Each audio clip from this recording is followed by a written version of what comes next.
Good evening and welcome to Would I Lie to You, the show where lies win the prize. On David Mitchell's team tonight, a comedian recently voted one of the 100 most powerful women in Britain. Yes, not only is she hilarious, she can also toss a caber and drag a tractor using just her teeth. It's Sarah Millican. And a comedian who is famous for his compulsive obsessive disorder. And yes, I said that the wrong way round on purpose, just to unnerve him. It's John Richardson. And on Lee Mack's team tonight, he's the comedy legend that gave us the anarchic shooting stars. We're no strangers to anarchy here.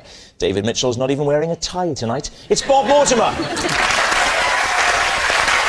And he's the Homeland star who left Birmingham to go to Hollywood, but says one day he wants to return. Oh, he is a good actor. It's David Harewood.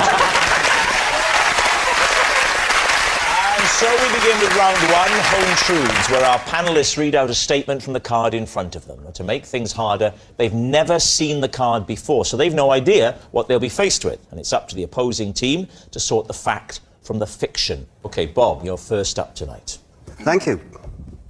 I once set fire to my house with a box of fireworks. David Mitchell's team. Was this on purpose? It was done out of ignorance. What age were you? I was somewhere round about 7. I want to know where you grew up, where a 7-year-old can buy a box of fireworks. I bought them in the shop near where I lived in Middlesbrough. It was a box for 2 and 6 of Standard fireworks. That was the brand. Standard brand. That sounds exciting. Standard fireworks. Yeah. A normal level of excitement will be endangered. For a bonfire night, you will forget. Well, it says Standard, but then it's... Well, that is standard for a firework. Yeah. So you're in your home, and you're 7 or 8 years old. I'm 7 and I'm on my own, yeah. On your own? Yeah, and what on one of the fireworks, I think it was the sparklers, it said, not suitable for indoor use. Which, at that age, makes you think, that means they're OK. Could you just not read the word not when you were obeying? Did you think not was the brand? Oh, lovely. I love that not brand food. It's not for human consumption. I know that logic that says, well, people have obviously tried them indoors. I've discovered they're not suitable. Yeah. So therefore, I won't use them indoors because I want to live. If you look at a big firework, it won't say not suitable for indoors. It's obvious. Yeah. Right. But on the sparklers, they chose to put it on. So what happened? I lit the sparkler. The sparks went into the box of fireworks, a Standard box, and set them off. And I carried the box of fireworks, now beginning to light, into the kitchen, and I threw them into the kitchen. I thought it would be more suitable. I think you're right. The kitchen, of all the rooms, is the most suitable for fireworks, isn't it? Because of the oven, the gas, the stove, there is fire naturally in the kitchen. Yeah, there's a lot of... And there's more... It's more wipe down. Yes. Less cloth. So what happened then? They went off in the... What was the sound like? Was it bing, wee? No, these were only Standard. And, I can't remember. I remember, as I'm sat here now, wiping the scorch marks off the floor and thinking that my mum's going to kill me. Yeah. And so I'm going to be in big trouble. Then I went back into the living room. Unbeknownst to me, I dropped one. And the living room was completely engulfed in flames. It sounds to me that if you're on your own at home at 7, your mum's pretty laid back anyway. She said, son, will you sit here and look after these fireworks? Whilst I go back to the bingo. So you lit the sparkler. A spark went into the Standard box. Yes. The box starts to go. You go, uh-oh, I must get them into the most suitable room for fireworks. Yes. Kitchen. No need to go beyond the kitchen to the outdoors. Yeah. Mum said don't go out.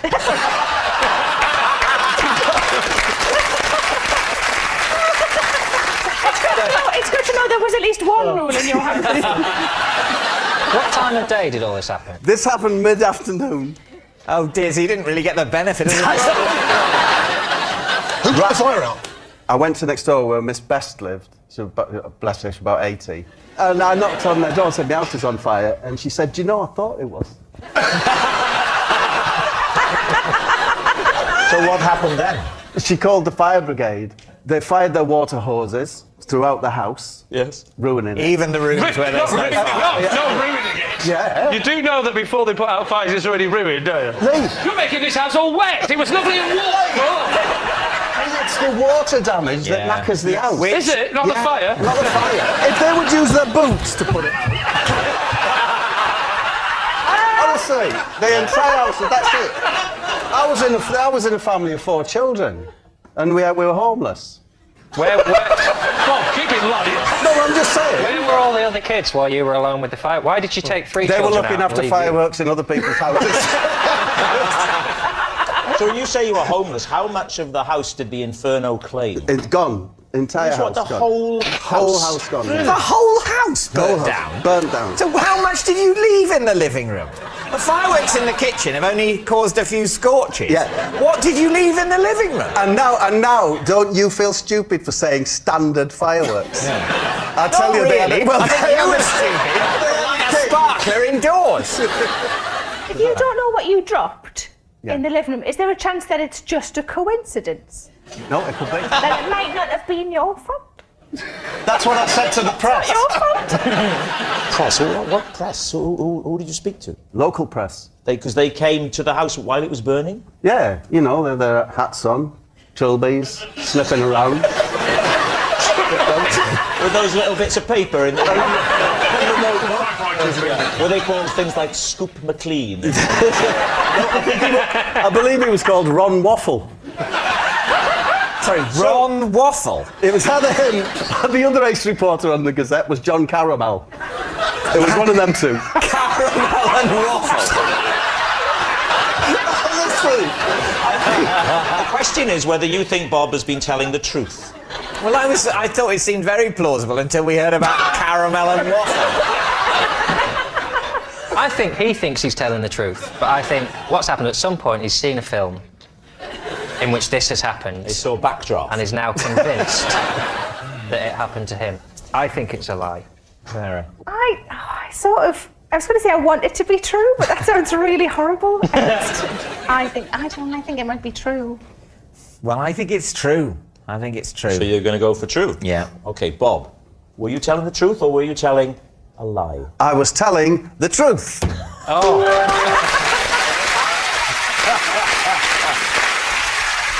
Yes, it's true. Bob once set fire to his house with a box of fireworks. John, you're next. When I'm stressed, I often take a water-free bath. Water-free bars, Lee and his team. Do you get undressed? No. Do you just sit in the bath? Well, I lie in the bath. Oh, of course, because you want to get the imaginary water all over your body, don't you? Do you imagine there's water in the bath, or does your mind accept it's not there? No, you know it's not there. I'm not an idiot. I know it's not there. So you're a hovering duck? How long do you spend in this position? It depends on how stressed I am. If I'm very stressed, I'll be in there a long time. If I'm only a little bit stressed, I'll pop in and I'll pop out again. But what's the benefits? I don't see what is stress relieving. Well, a bath is stress relieving, isn't it? But then it's quite a faff, isn't it? Running the water, taking your clothes off, then you're wet. You can't go out when you're wet, so you've got to dry yourself. Then you've got to put your clothes back on. Well, if why you just get in without all that faff, you get all the joy of a bath and none of the fuss. You're from the north, I bet you've got just an imaginary flannel. You said that like you're not from the north. I'm not. If you say that, I've completely converted now. have you told your accent? He was alone.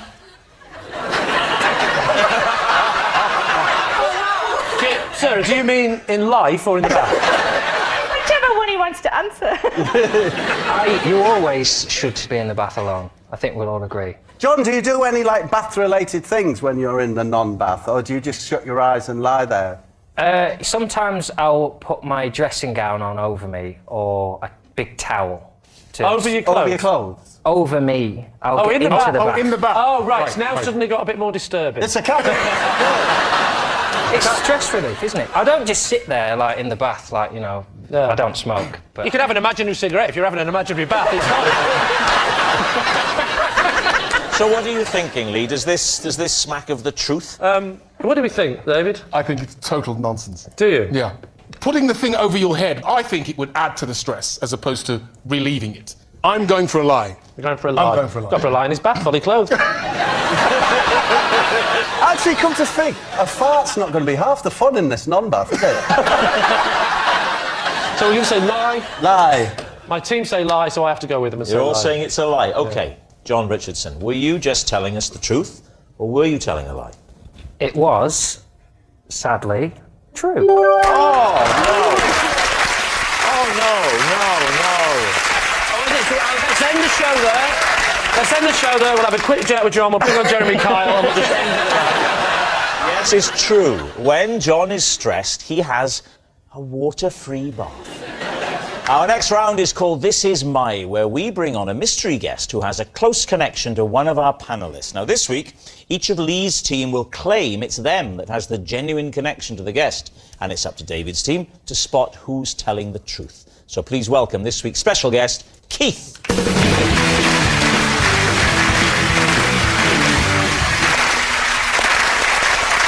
So, Bob, first of all. Bob, what is Keith to you?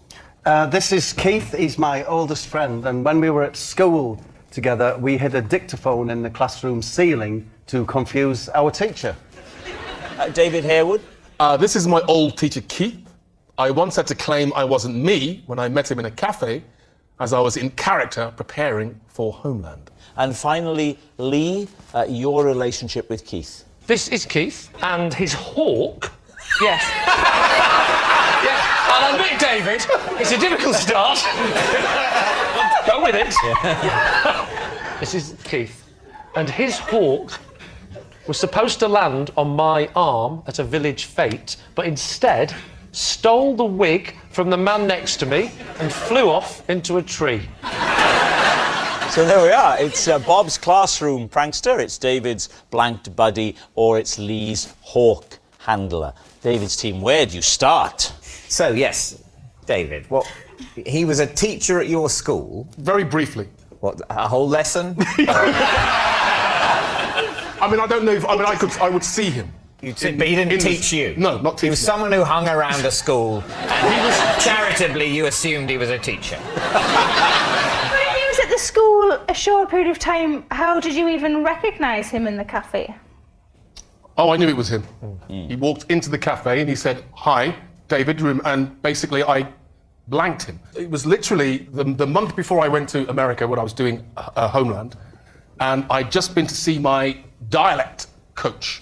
He basically said I had to stay in my American voice. So Could you not have explained that to him in your American voice? I'm I- sorry, buddy, but I'm doing a roll here.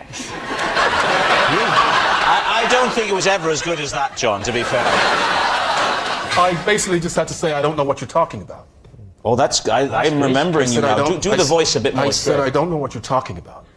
Ooh, I did weird things to me. So your dialect coach said, you're in this role, you need to stay in this character. Yeah. Now the lesson's over, let's go to a very public place. Yeah. We are likely to encounter several people. Well, that's what you have to do. You have to stay in that voice. You have to have the confidence to stay in your voice. Why can't you just, like, turn it on like an actor? Oh, that's a cheap shot, Sarah. I have to say, I did phone him up afterwards and apologise. So you had his number. You stayed in touch with the teacher you barely remember. Would it be fair to say the hawk's looking a bit more plausible? So, David, who would you like to question then? Bob, remind us of your allegation. When we were at school together, we hid a dictaphone machine in the ceiling tiles to interrupt the lesson. So not to record, but to play stuff? Yeah. What sort of stuff? Well, it was important to keep a gap at the beginning, so we let it run for about 15 minutes. And then there was the noise of a fly. For a brief period, then another period, to confuse the teacher. Where would you get the noise from the fly? You'd make the noise. We'd make the noise ourselves. Well, yeah. let's hear I'm your not paying fly for no noise. fly to do it. Let's hear you fly. You know, does sound like a fly. Can I hear you B? We didn't do a B. Do you know how to do B? Just like that fly. No, it's more wholesome if it's a bee, isn't it? Show me the difference, David. Well, I don't know. I'm not. Do it. I'd say okay. A bee would be a sort of a footler. No, that's a Whereas a bumblebee. fly is a. Good. That's good. Very good. Do you see the way he just slipped straight in and out? So you So yes, there hide was it. silence, Yeah. then a little bit of fly, silence, a little bit of fly, and then quite loudly, but not to frighten anyone, the word wolf.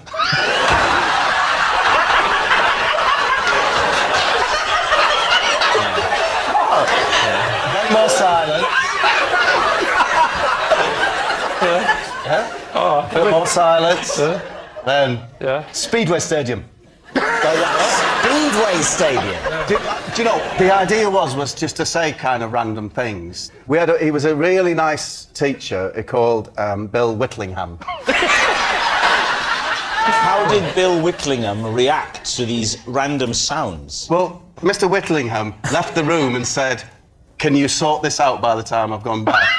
Can you sort whatever it is that's going on?" And there was a cupboard in the corner where, interesting, it had like exercise books in it, pens and that, but it also had in a little cage a hand lion, which is a robotic, it's a battery operated thing. Are you just saying any word coming to your head in any order? Well, It's a hand lion. Hand lion. It's a robotic, animatronic hand lion, yeah? And if you'd been particularly good, he would put it on your hand and set it to lick it. Lick it. If you'd been particularly... Is this like a clockwork lion? No, it was remote control. It was remote control? Remote control. He had the controller in his desk, and he said, But the actual hand lion... Get out the hand lion, and you'll get a lick. And if you'd been bad, you put him on your hand and you strike. You'd strike at your hand. So the hand lion had two settings. It could lick or it could strike. Yes, good boy, bad boy. Right. Very Good boy, bad sensible. boy. Now, the only problem with it, of course, was... what, this story? It would... The only problem was if the batteries got low, it would get constipated. No, anyway, but in this cupboard, so we got up on the cupboard. You climb onto the cupboard that Yes. the hand lion is Yes. is housed in. Probably asleep. Right. You reach up onto the ceiling tile, Take out the dictaphone. switch it off. Yep. Mr. Whittlingham Yes. comes back in. Yes. What happens? He's nervously awaiting another, edict from above. Doesn't come, carry on with the lesson. British government and politics it was. There was a what was lesson called British Government and Politics. Yeah. Whole year on that. 2 years, it was A-level. For the sixth formers, Yes. a hand lion... a hand lion that can either lick or strike was used to express praise or the opposite to these 17 or 18-year-old students. And it was very effective. Would you like to move on to the final claim? So, Lee, tell the story about Keith. I was at Village Fete, and Why were you at a village fete? I was helping out. What village? Thames Ditton. Why were you helping out at Thames Ditton Fete? Because I don't live too far away from there, and they asked me to help out, and I did a few little things, like I did a bit of tombola, a bit of announcing. Then I went over to judge the pig racing. The usual things you do at a fete, you know. The pig racing? Yeah. I don't know how I judged it, because surely first past the post, but... I was doing a case of a dead heat. And what happened with the hawk and Keith and the wig? One of the things I had to do was to volunteer to stand there and learn. He had the little headpiece on where he'd teach the crowd basic falconry, I believe we call it. I stick the glove on and then hold this little thing. I don't know what it was, but I'm doing this. A small morsel of meat. Thank God you've been to one, because I haven't. Yeah. I'm holding a small morsel of meat. Then what happens? And Then the swan comes down. the swan came down. So the hawk comes over, right? It comes over. There's a person missing from this story, and it's the mayor, right? The local mayor. I can't say it in I always struggle. Mayor. The mayor, right? So mayor you're of standing London. next to a horse. Yeah, so the local... So the mayor is doing his bit, but the mayor has got a wig on, right? The hawk flies over to go and land on my hand, but he lands on the mayor's head, and so he gets caught up in his what should we call them? Talons. Talons. Talons. Gets caught up in the talons, and then in the sort of panic, the bird sort of... And he can't release this wig, and he flies off, and he goes into the tree. I said, why didn't he go for the meat? And he said, I genuinely think the gold chain caught his eye, there was a bit of confusion for a second, and he just did a bit of an emergency landing on a Mer's wig at Thames Fate. What's there not to believe? Did you cry, oh no, the Mer's hers over there? All right, so David's team is Keith, Bob's classroom prankster, David's blanked buddy, or Lee's hawk handler. I was believing Bob until the fact that he was 18 and the hand lion. I'm leaning towards David. I think I'm leaning towards David. I think it's Bob, and I think he panicked because he knew we were onto him, so he went on a ridiculous riff about hand line to throw us off the scent. I'll go Bob, but I've been wrong before. Sarah? I'm gonna go David. We'll go David. You're saying David. Mm-hmm. Keith, please reveal your true identity. My name's Keith, and Bob and I recorded voices and hid the dictaphone in the ceiling. Yes. Keith is Bob's classroom prankster. I would never have believed that all that stuff about a hand line was completely true. Thanks very much, Keith. Thank you. Which brings us to our final round, Quickfire Live. We start with... It's Sarah Millican. Possession.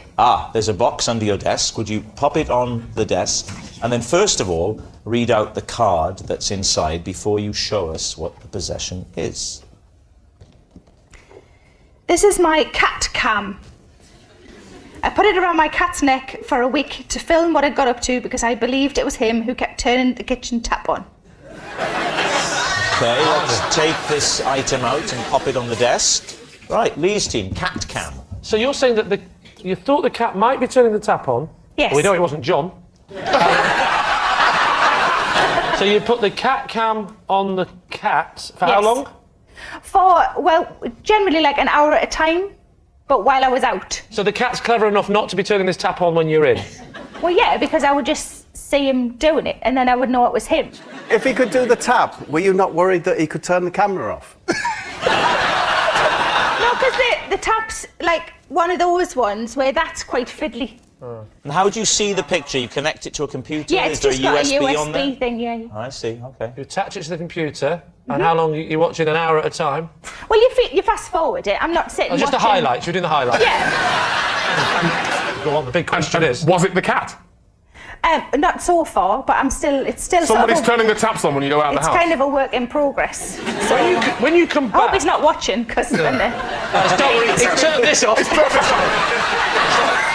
Can I ask you a question? Yes. Why didn't you attach the camera to the tap?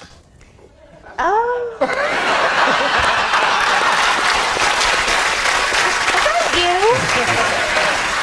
What's the name of your cat, Sarah? It's called Chief Brody. And the personality, is he a scratcher?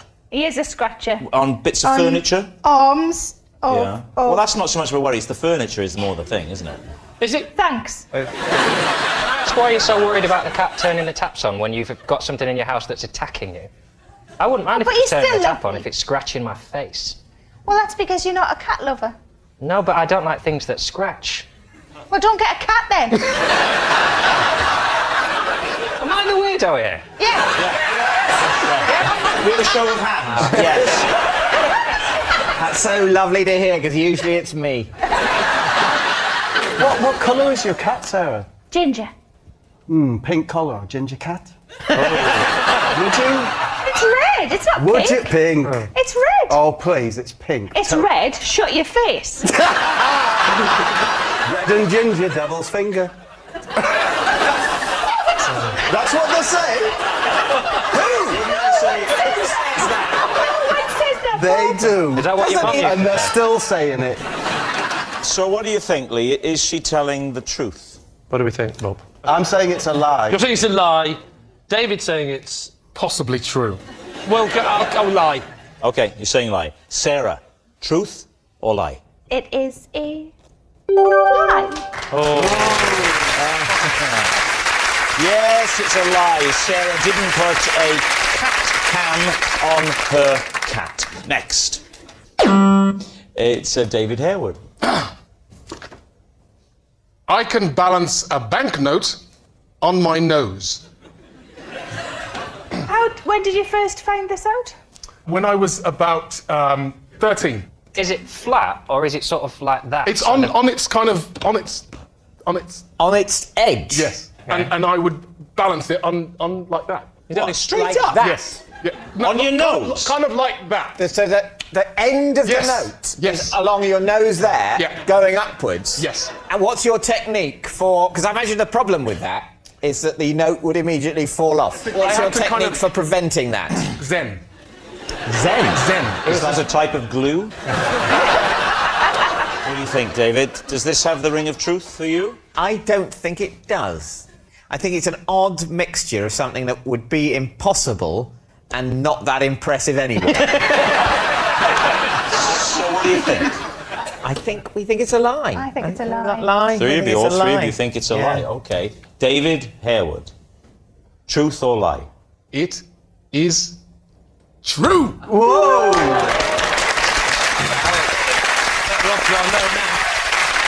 Yes, it's true. You pulled that out at just the right time for us. Cheers, mate. I have to stand up for this. All right, please do. Here we go. Take your time, milk it.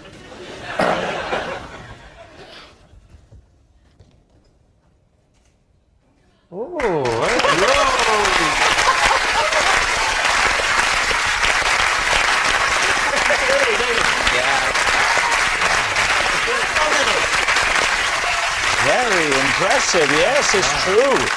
Oh, and that noise signals time is up. It's the end of the show. And I can tell you that Lee's team have triumphed by 3 points to 2.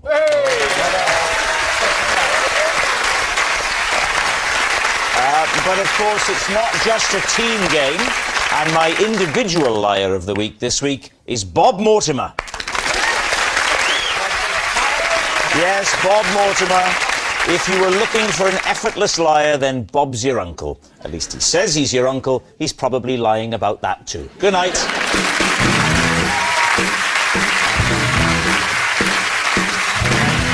Miranda gets herself into a bit of a pickle as a waitress, so she's looking for a new career next to her on BBC One. Then Manny's on a diet with a fat chance of success. How will she resist fish and chips on a Friday?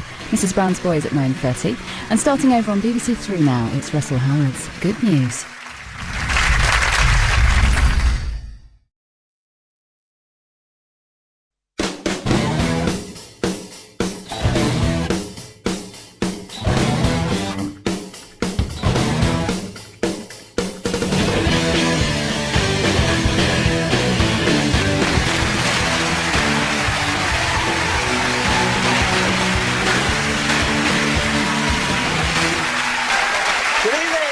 Welcome to Would I Lie to You, the show in which it pays to be economical with the truth. On Lee Mack's team tonight, a man who recently received a prestigious award for slapstick comedy. It was a real pat on the back, followed by a kick up the bum and a pie in the face. It's Bob Mortimer!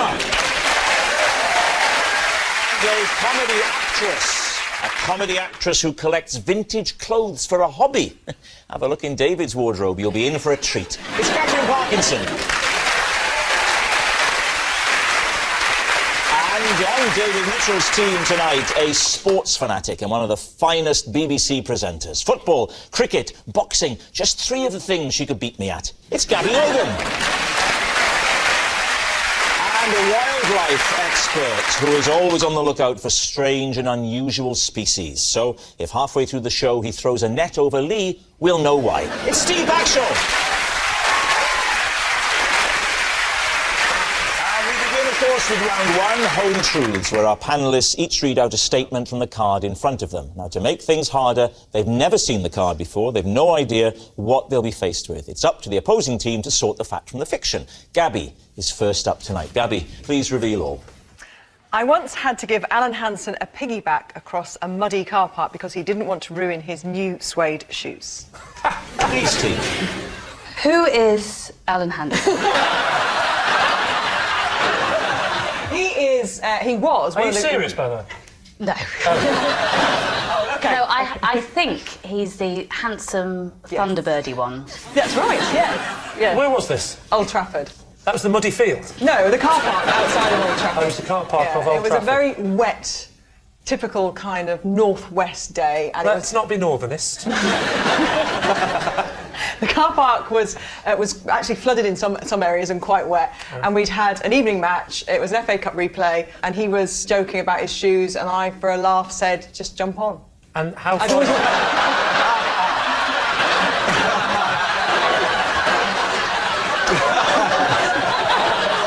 How do you think I got to host match of the day? How far did you take it? Him? It wasn't far. We'd just come out where the studio is, and it was probably from here to that camera over there. Mark Lawrenson said, "Oh, don't worry, Gabby will give you a lift," and I said, "I will. I'm strong." So Mark Lawrenson suggested it to Alan Hansen to jump on her back. Who is Mark Lawrenson?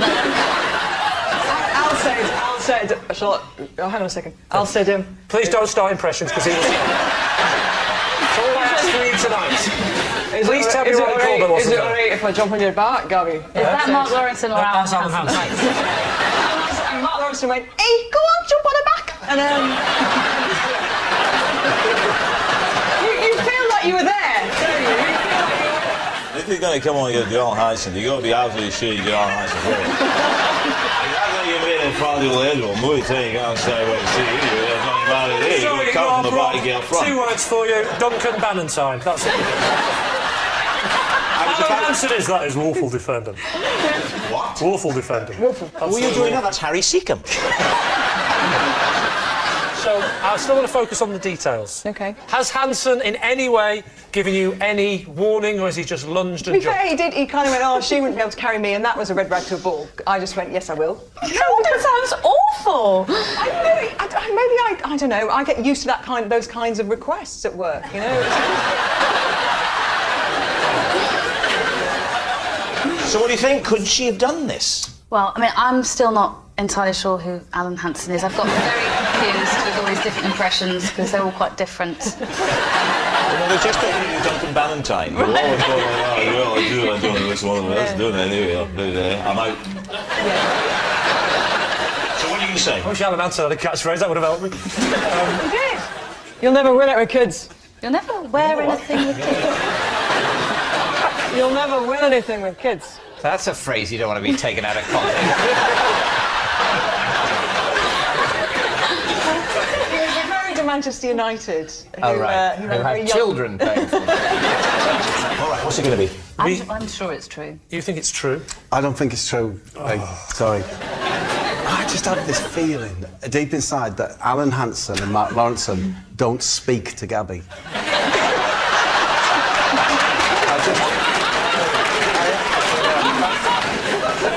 I know what you mean. I've been swayed now. Since I don't know who any of these people are, maybe you should go with Bob. OK. Bob will take leadership. OK. And responsibility. As we say, it is a lie. So, Gabby, truth or lie? It is a lie. Oh. Yes, it's a lie. Gabby didn't give Alan Hansen a piggyback across a muddy car park. Bob, you're up next. As a teenager, I used to terrorise my neighbourhood with a game I invented called Theft and Shrubbery. What were the rules of theft and shrubbery? Can I first of all say my memories of this are a bit sketchy? Always handy for this game. I'm an older gentleman. They're more like just fingerprints on an abandoned handrail. Just very distant. Even while you poetically describe the ageing process, another part of your brain is inventing the rules of a fiction. Theft and Shrubbery. Yeah. It's a game that I played in my youth, in my teens, on the Lakes Estate in Middlesbrough. I would probably be 14 or 15. I hope that's all the information you need.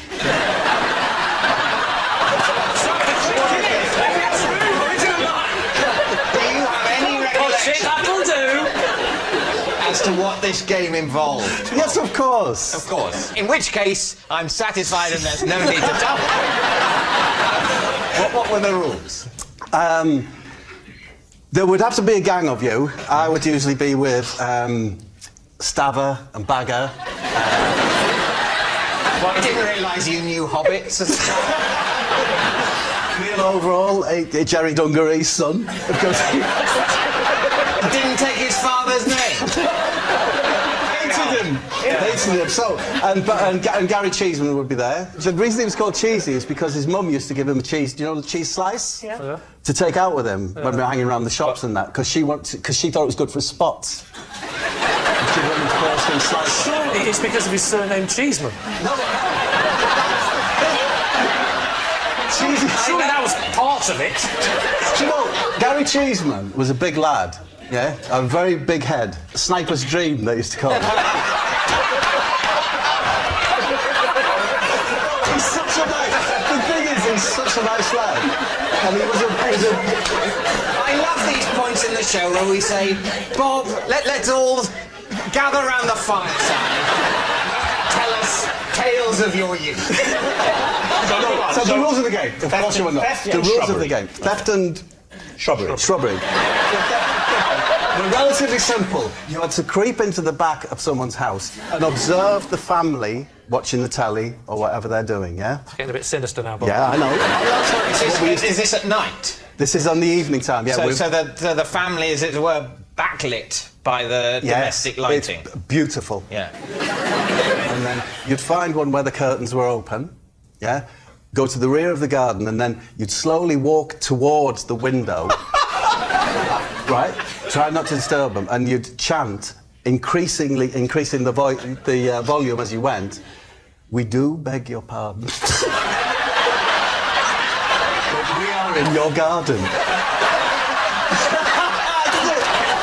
And then you gradually get closer and closer to the window. And as soon as you were seen, that's when shrubbery comes in. Which was what? You were not allowed to escape via the front of the property. You had to go across all the fences. Because you're teenage, what you're really waiting for is someone to make a noise or give yourself away, so that you all have to go run through all the gardens. That's the shrubbery part. That's the shrubbery What's part. the theft part? The theft is... We just always felt that we were stealing something from them. I don't know. Their privacy, their dignity. So you're going up the garden saying louder and louder, "We do beg your pardon, we are in your garden." "We do beg your pardon, we are in your garden." You're shouting. How loud elderly people who are hard of hearing. "We do beg your pardon, we are in your garden." They notice it. Yeah. This game can't have lasted, I'm imagining, very long before people kind of rumbled you and... No, it was just one of the games, that we did. It could be theft and shrubbery night. There was another night where we used to take fruit from a fruit vendor's wagon and throw that up in the air and just let it drop on our heads. Somebody tells me you played that quite a lot, Bob. Next time, don't use melons. Cheeseman was very good at it. So what do you think, David? Steve, what do you My think? concern is that the details are so utterly believable and sound like they're real that if it wasn't actually a game, he spent an awful lot of time looking through people's windows. I'm coming down on the side of truth. Yeah, I know it sounds odd, but I just believe it. You can say true? Yeah. OK, so, theft and shrubbery. Bob, truth or lie? I was telling the truth.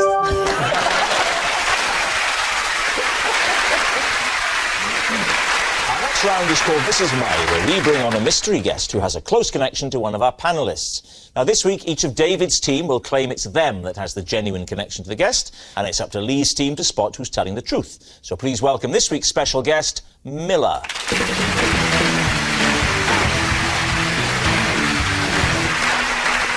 So, Steve, what is Miller to you? This is Miller. He presented me with a trophy after I rode 2 miles down a river on an inflatable rhino. Gabby, how do you know Miller? This is Miller, and I know Miller because we often take one of my dogs flying. And finally, David, what's your relationship with Miller? This is Miller. I accidentally outbid him for a cuckoo clock when I sneezed at an auction. So there we have it. Lee's team, where do you want to start? Should we start with... Who do you want to start with? Steve? Yeah. So, just remind us again, because I'm confused with the words. So he gave me a trophy after I rode 2 miles down a river on an inflatable rhinoceros. What a man. Katherine, did I ever tell you about the time I rode down the river on a real rhinoceros? Just saying. Why have you kept in touch, Steve? We haven't. Did you not like him? It takes place in Fort William in Scotland, and I very rarely go there. And is this an annual event? Yes, it's the river that runs down the side of Ben Nevis, which is a whitewater river, and it's run on lilos usually. I've been on that amazingly. I honeymooned very near there. You weren't there at the time that this event was taking place? No, but I know that is true, that Fort William is near Ben Nevis, so that bit is definitely... Because I need your help, and so far you go, oh, this is true, there is a mountain. What's such a big deal about Miller that he got to present the trophy? That's very aggressively put. What is the race is run to raise money for the Le Carver Mountain Rescue. It's paddled to raise money for the mountain rescue. And, what a man. Miller's... Is everyone else on an inflatable animal? Everyone else is on lilos. As in the traditional, what I'm thinking of as a lilo is just like a bed that's inflatable. Traditional, what you sleep on when you go camping. So it's a fun event where it's like the water equivalent of a fun run. You've got to try and stay on in a hostile environment on a lilo that's not designed for it. Yes? So why did you choose to do a rhino? I was going off script. I went down to Toys R Us to try and get what I thought would be... I wanted to get an inflatable T-Rex, but they didn't have one, they just had a rhino. So you're saying there's a great big Toys R Us next to Ben Nevis? That's not true. That's not true. All right, we can move on to. OK, Gabby. Tell me again. Something about dogs flying. So, Miller has his pilot's licence, and we take my dog flying occasionally. We? Me and Miller. You two take the dog? Yes, Miller flies the plane. And what do you do? Right, You're a passenger, or are you learning to fly? No, I'm not yet. I'm not learning to fly yet. But, That's instantly much more credible, because I thought you meant that your dog flew on its own. So I'd already excluded you from now I understand. It's not you who wants to go, it's the dog that wants to go. No, initially I wanted to go. It was an accident the first time. He kept his light aircraft at an airfield, and I had taken... I was taking the dog for a walk in a park nearby, and basically I was supposed to meet my husband to hand the dog over. He'd got delayed, and I turned up and I was about to say, I'm really sorry, it's not going to happen today, I've got the dog. And Miller's up for it, and he said, just bring the dog with you. Right. And that was the first time. So then what happened the second time? Well, the dog just loved it. The dog, like, you know... Did it tell you? When this man approached you with a plane nearby, you're happy to assume he was a pilot. Take your dog up. We pre-arranged the whole thing. I don't think you've told us the breed. Boxer. Boxer. Yeah, Boxer's a big dog. Mine is a boxer. Big dog a boxer. Does he wear a seatbelt? Yes, but he doesn't... honestly, he's so laid back. He just kind of sinks into the seat and... He wears a seatbelt? Well, you strap him in. Let's put a seatbelt on. Are you sure he's not terrified? He's never peed himself on these little hops. Yeah, but what about the boxer? OK, so this is the bit now, it's the detail. It's the seatbelt. Well, a dog in a seatbelt. A seatbelt on, because the first time, because I didn't know, if he'd react OK, so I, being his, his mummy... No, you're not his mummy, Gabby. Your husband is very ugly. No, but in his... Final question. If there's a bit of turbulence, do you ever turn around to him and say, is it windy, Miller?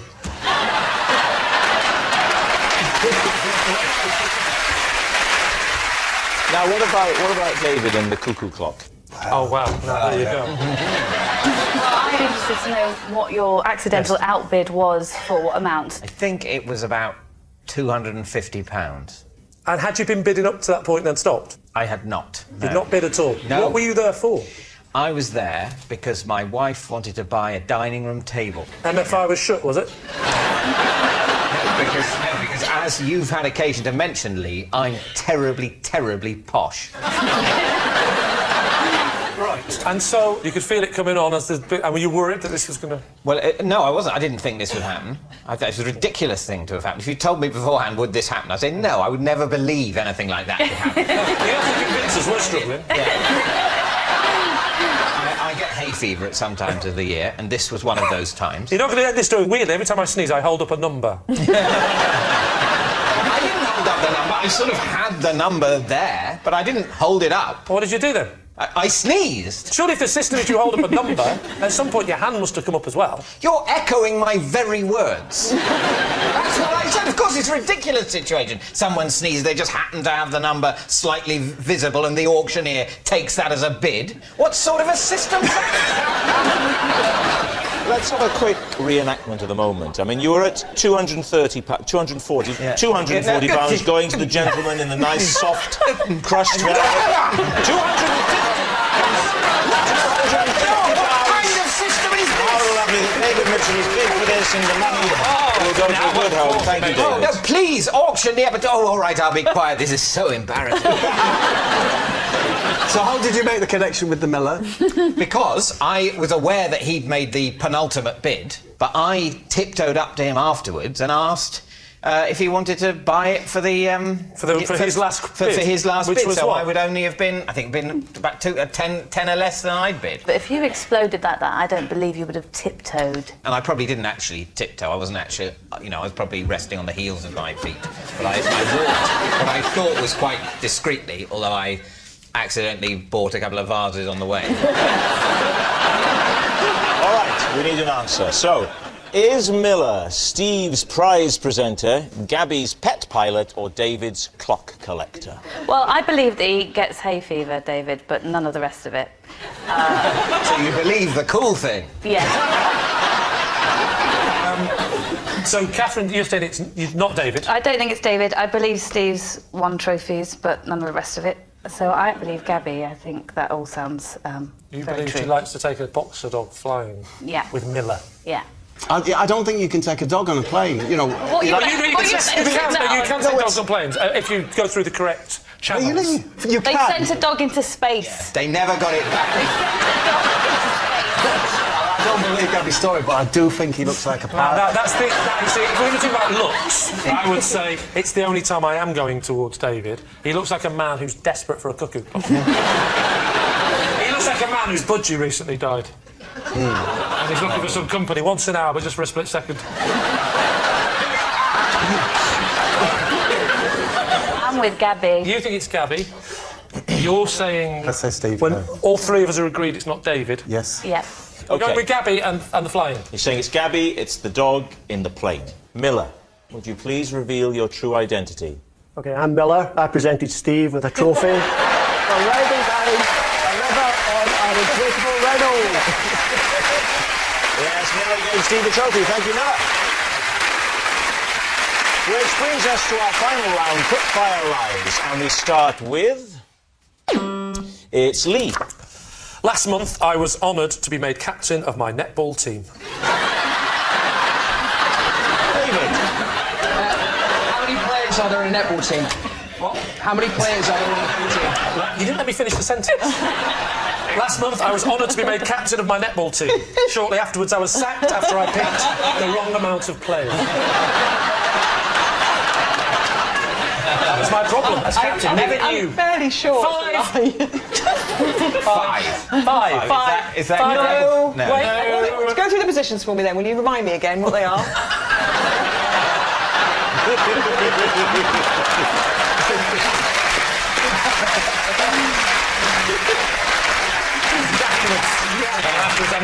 You play with two less than most other teams. That's why we were so good. I'll tell you what it was. There was quite a lot of players, and I was as captain. I was getting people on and off all the time. And So you lost track of how many were on. You had rolling sobs, did you? Rolling Subs. Yeah, that was her name. That was her nickname, anyway. She walked on like that. Come on, have a go on Rolling Subs. She got the nickname because she'd eat too many Subway sandwiches. What's the name of the team? Well, I go by their initials. One was called GK. One was... What's the name of the overall team? Yeah, that's what was on their overalls.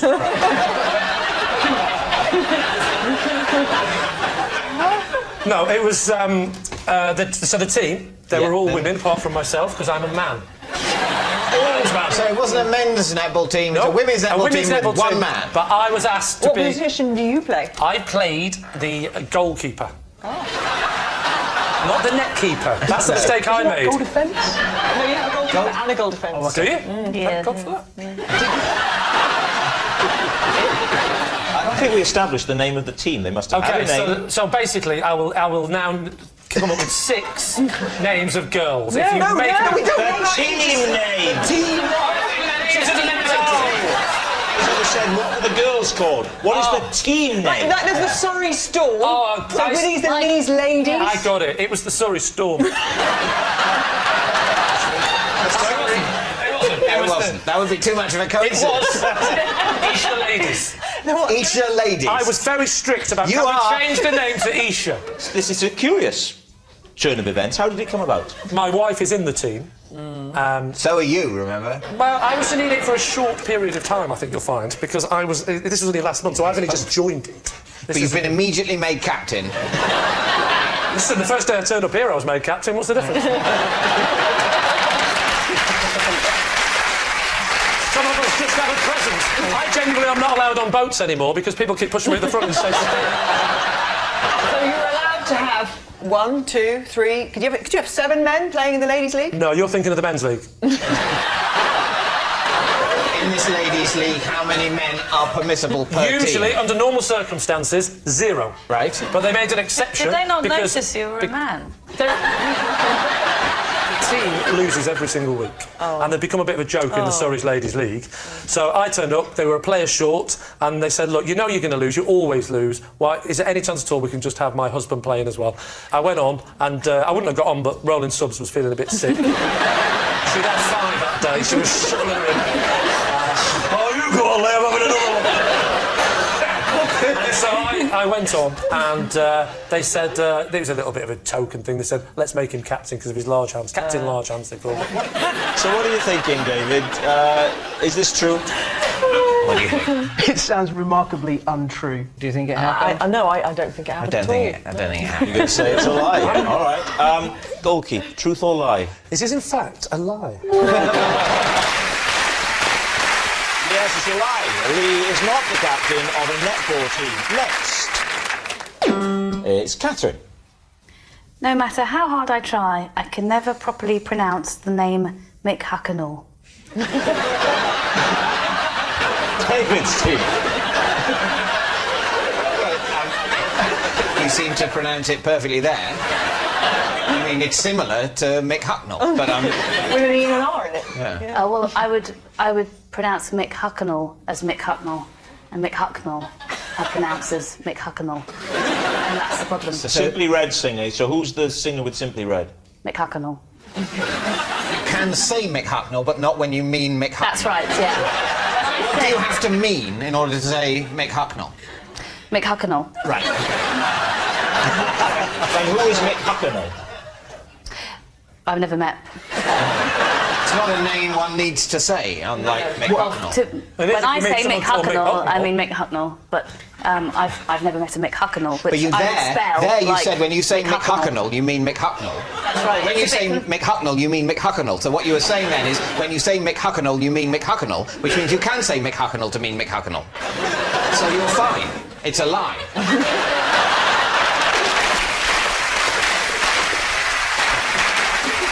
But when I say Mick Hucknall to you, pronouncing it correctly, I'm imagining it is spelt like Mick Hucknall.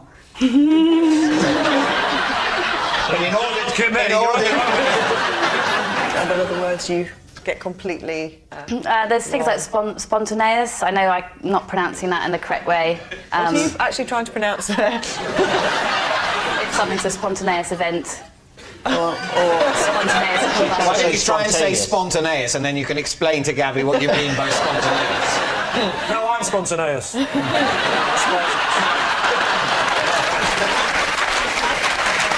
Were you relieved when Simply Red disbanded and stopped releasing albums? I was relieved, and but it's a problem as an actress when you have to sort of read scripts and you can't. So I have to have them rewritten. You could concentrate on working in sort of classical theatre before Because I don't think Shakespeare mentions Mick Hucknall more than a couple of times. A script That's a without really good his tip. name in it, though, is simply read. So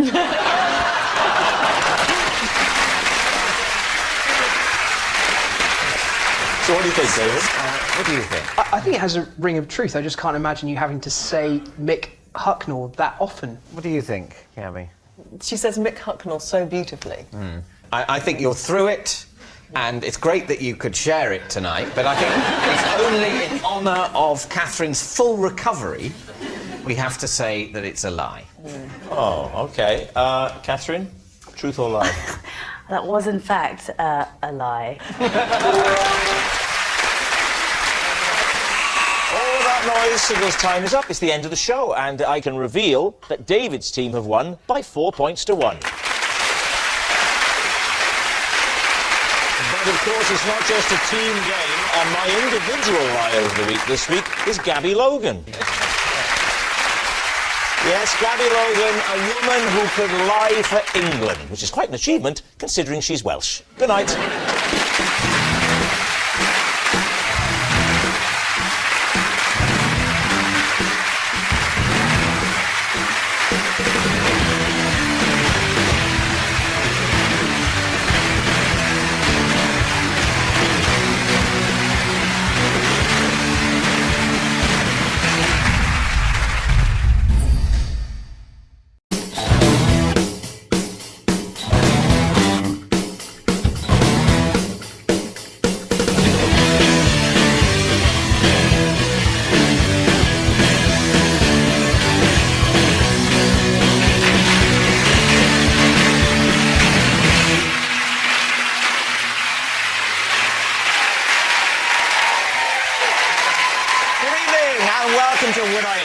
The show where being a fraud gets a reward. On David Mitchell's team tonight, a man named Richard who's an adjudicator on a BBC One quiz show. So when I call him Clever Dick, I'm being factual, not rude. From Pointless, Richard Osman. And a comedian and actor whose distinctive looks can only be described as when Goliath ate Rick Mail. It's Greg Davis. And on Lee Mack's team tonight, a comedian who once told me he was as sane and normal as the next man, although at the time he was standing next to Vic Reeves. It's Bob Mortimer! And in Holby City, she murdered people, had affairs with doctors, got pregnant and was attacked by patients. It really was quite an episode. It's Patsy Kensit!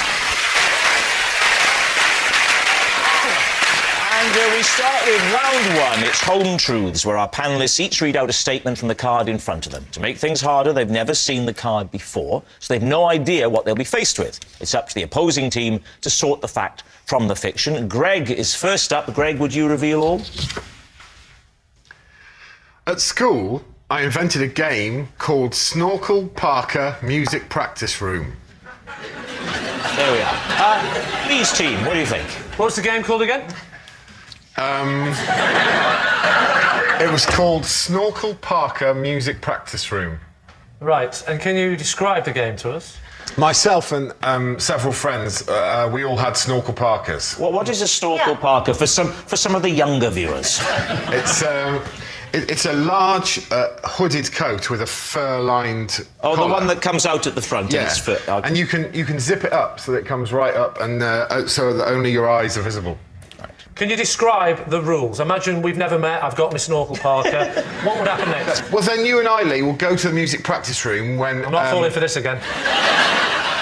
And you zip up your Snorkel Parker, and then you when someone's practicing their violin with a violin teacher in the music practice room, you duck down below the window, and then you just come up with your Snorkel Parker on.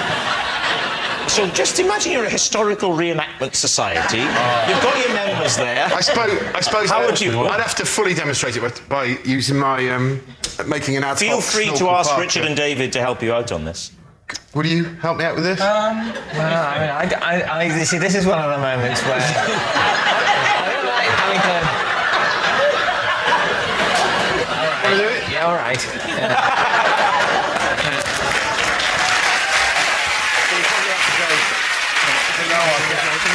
Below, I guess. Yeah, right.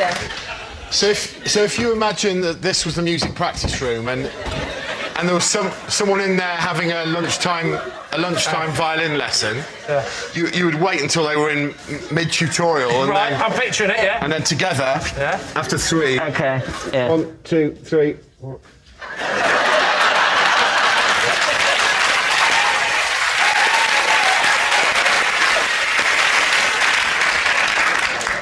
That's it, really. Was the secret to getting the fact that they never knew who you were? Because you were They wouldn't know you were because it's only your eyes showing. And he'd tell you to go away, so you would all duck down away, and then you'd leave it for a minute. And then come back and then up you'd just come back up again. What age were you? Maybe, Tell me you weren't one of the teachers. maybe 13, 14. Right the way through to when you left? Right through till sixth form, yeah. You never got told to stop this, or you got... Yeah, well, they would bang on the window and be really furious with us. For 5 years, they were banging on the window. They never once thought to come out and say, that's getting really boring. But you see... I know you are, Greg, because you're 8'6". But just out of interest, by show of hands, who would like to play Snorkel Parker music practice room? I'm quite keen on the game. I've already played it. I didn't really enjoy it. It sounds ridiculous. I mean, the last It time does sound utterly ridiculous, Greg.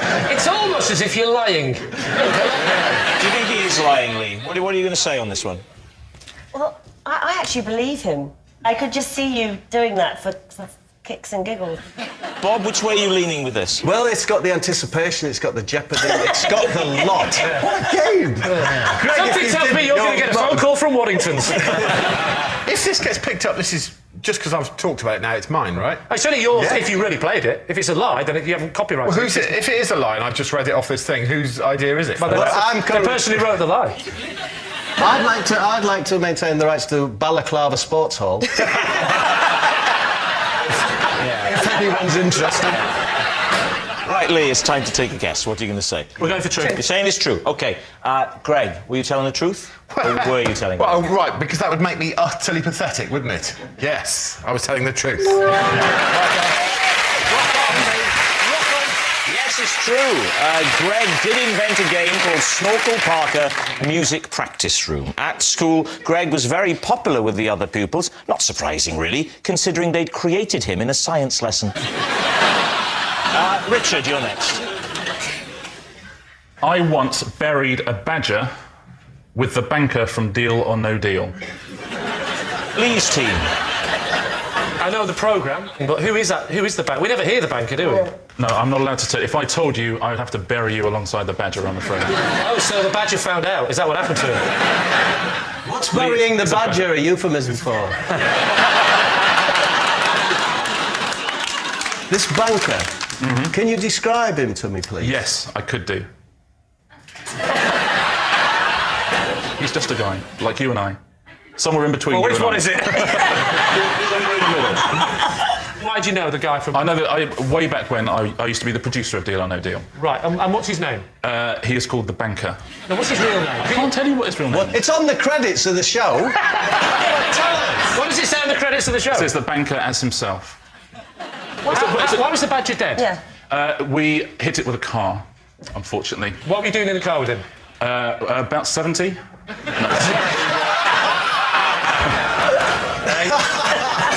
We were on holiday together. Where were you on holiday? Badger Country, Cornwall. Was Edmund there? Sorry, I'm not part of this. Sorry. It's a good question, though, Greg. Was Noel there? No, it was a holiday.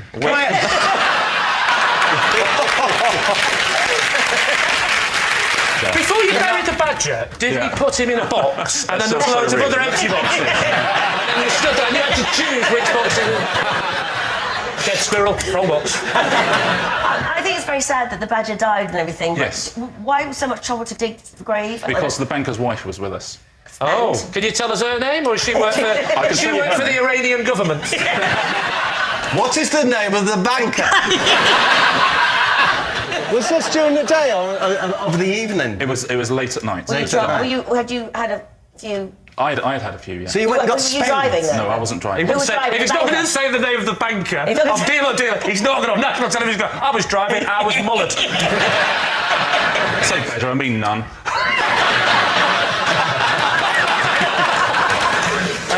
And then what? The banker's wife then says we should bury it. The banker's wife. It sounded like Cluedo, this. Go on. Which the obvious answer is we're not going to bury it. It's 2 in the morning. Right. It's really cold and it's dark. What's happened then? So the badger is dead. Right. Yeah. Sad occasion. I'm not underestimating the sadness of it. And there's probably a badger wife and badger children at home, so that's... I accept You're not allowed to sad. say their names either. So you checked the gender of the badger then? You know it was a male badger? Or a female badger in a same-sex relationship? Who've adopted a small badger, perhaps an orphaned badger without a home, in need I think of you're rest? wildly overestimating the sophistication of the badger community. But what happens next? We went back, got spades. Yeah. Went back to where the badger lay prone, buried it, said a few words. What did you say? Just said, Lord, protect this badger. Or words to that effect. If only you'd said it an hour earlier.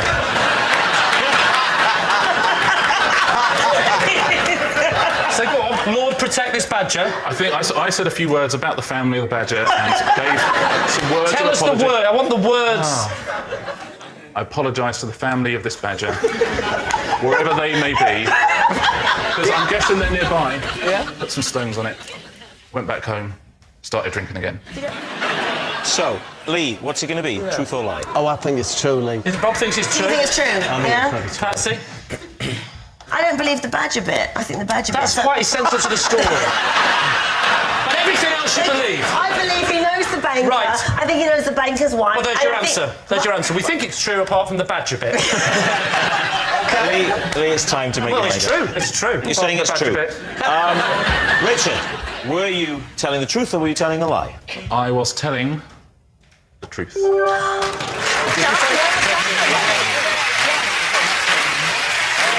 Yes, it's true. Richard did bury a badger with the banker from Deal or No Deal.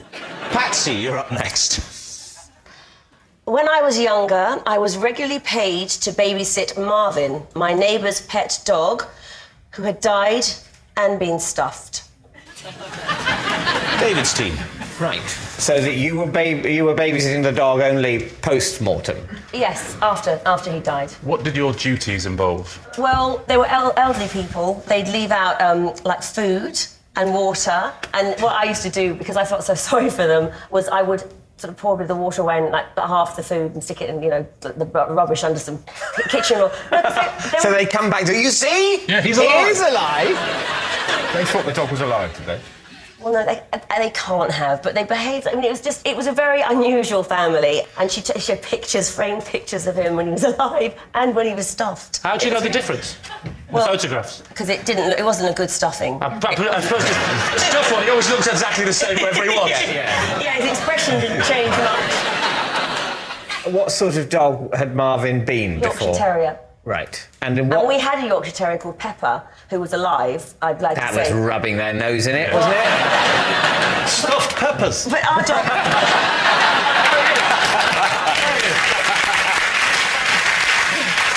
But our dog was, like, totally untrained. I mean, adorable, but... Whereas Marvin was so well behaved.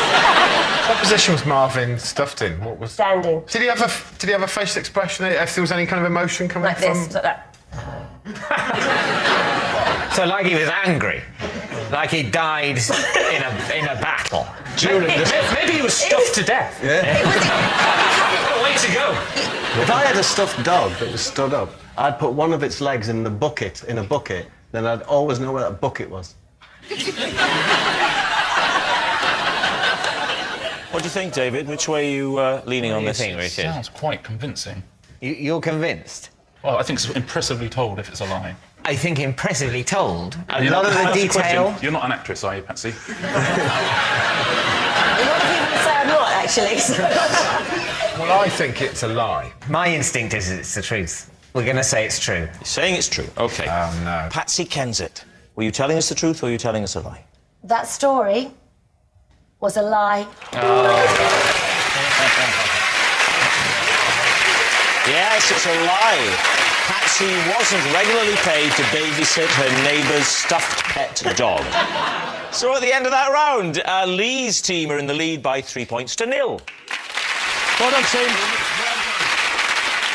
Our next round is called This Is My, where we bring on a mystery guest who has a close connection to one of our panellists. This week, each of David's team will claim it's them that has the genuine connection to the guest, and it's up to Lee's team to spot who's telling the truth. So, please welcome this week's special guest, Pauline.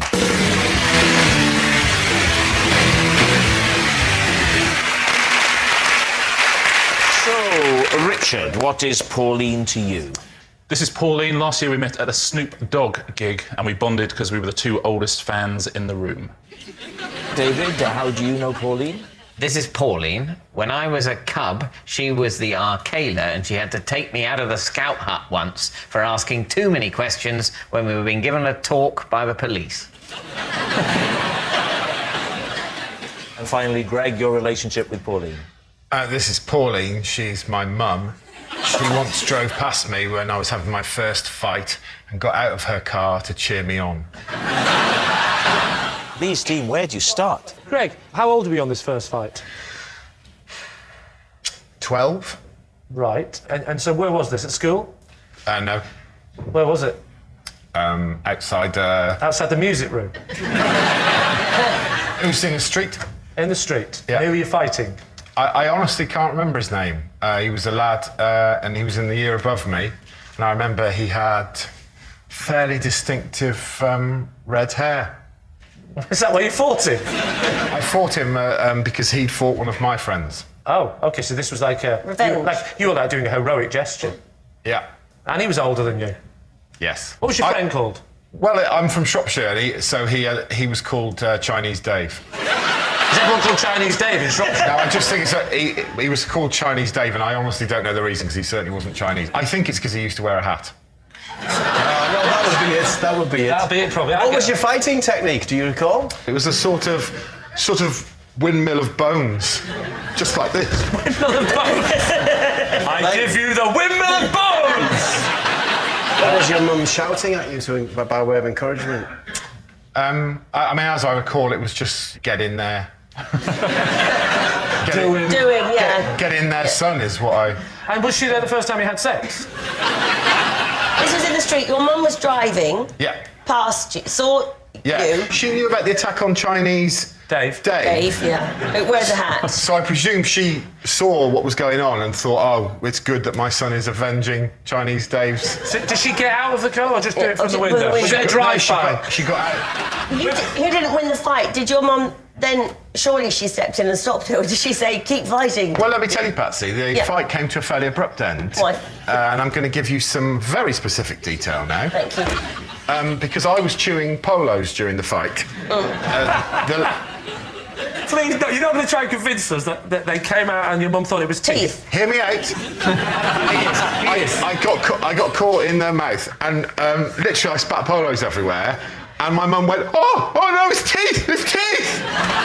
What's your mum called? Pauline. Has she got a nickname, like Heckling Pauline or anything? Although, I would tell you, she has an impressive history, because she was in a play fight with my dad once, and he locked himself in a toilet, and to get to him in the play fight, my mum punched a hole through a door. so there's obviously a violent streak in this woman. It is true, though. It's definitely true. That is my mum. Who's next? Who are you going to do next? OK, so we'll go with David, shall we? Yes. David, just let me recap. Am I right in saying that there was a talk by the police at the Cubs? Yeah. And you asked one too many questions to the policeman? Yes, I was full of questions. What kind of questions were you asking? Well, I was asking about various, issues involved in fighting crime. How old were you? I think I was about 8. Right. What kind of crime-fighting questions were you asking? Well, there was a problem I felt.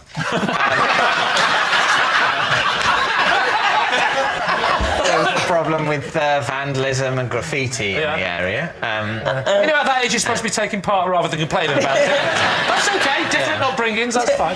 What are the questions? I asked a lot about the locks in Cagney and Lacey.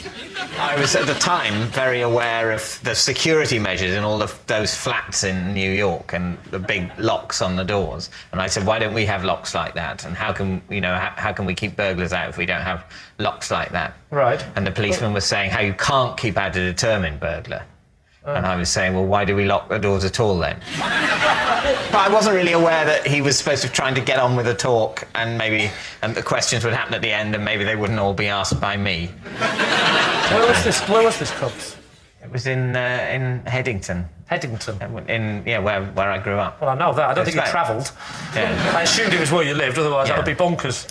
Where are you from? Oh, I'm from Newcastle, but that ain't No, my travel.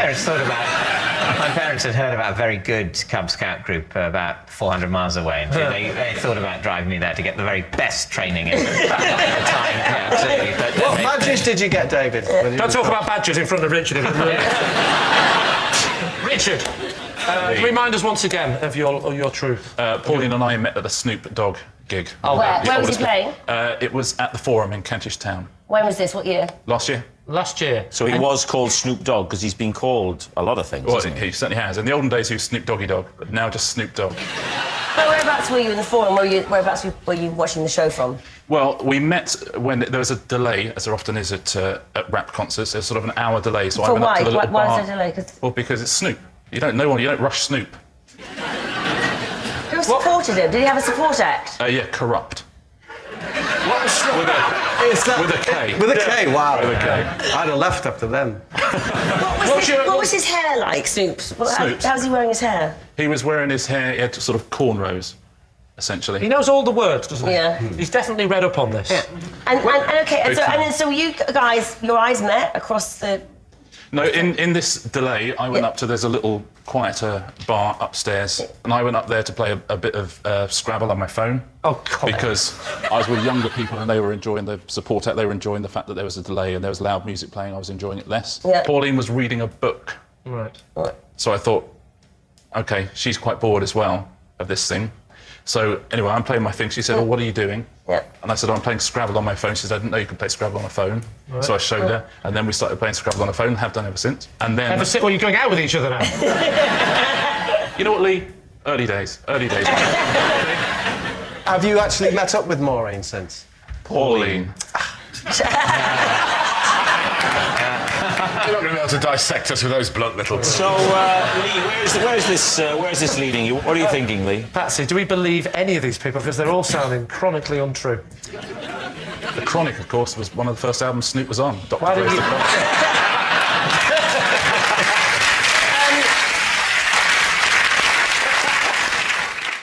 I could see David in his Cub shorts and being worried about the graffiti. He's not like the sort of person that it would have upset him. I'm intrigued by this slight physical resemblance between Greg and the lady. I know what you mean, yeah. Do you mind standing up, Greg, again? Would you stand next to this lady you claim to be your mother? Next to my mum? Well, let's call her a woman for now. Right. Now, I'm guessing for this mean average to work out, your dad is the Jolly Green Giant. No, but you see, Lee, it's a fact that a son has to be taller than their mum. It's either Richard or Greg, I think. So that's my answer. So you think it's... I think it's Richard. You think it's Richard? You think it's Richard or Greg? Yeah.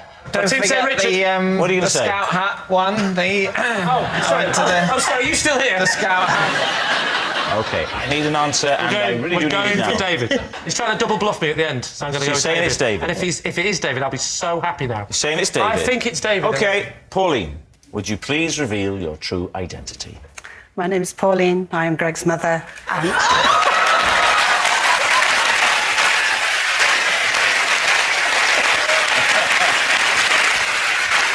Yes, Pauline is Greg's mum, and she did cheer him on when he had his first ever fight.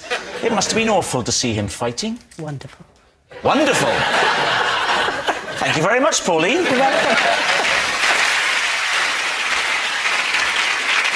So at the end of that round, Lee's team are in the lead by 3 points to 1.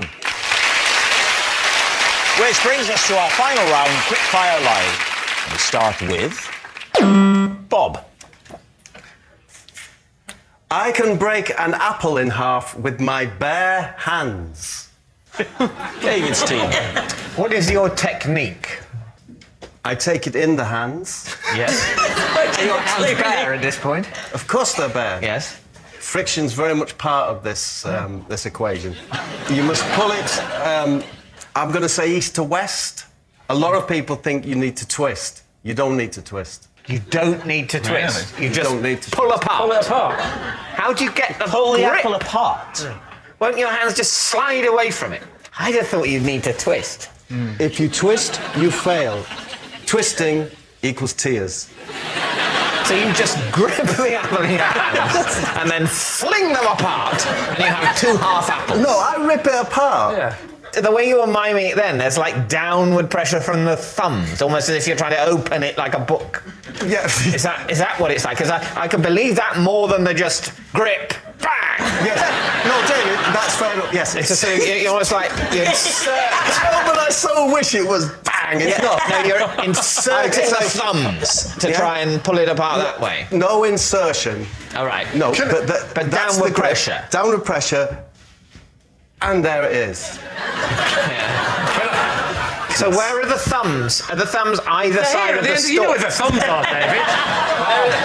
Where are the thumbs either side of the stalk? Yes. No insertion or penetration. No, absolutely not. No, the thumbs are used for gripping, not for ripping. That's what I was talking about. And if you remember that... If you can remember that, you too will be parting apples. How long have you done this for? I have done it for a long time. What I used to do to entertain was I used to take hard-boiled eggs, peel them, I can still do it, and I could take the shell off in one. And you actually peel the membrane rather than trying to... Don't be all rough-handed and don't, take your time. Off it comes bang. And when did you... That's the correct way to present. With an apple, it's this. When did you first discover that you could do the apple? How did it come about? How did it come to be? I can't remember the first time I did it. I can remember the feeling. What was the feeling? The feeling was magnificent.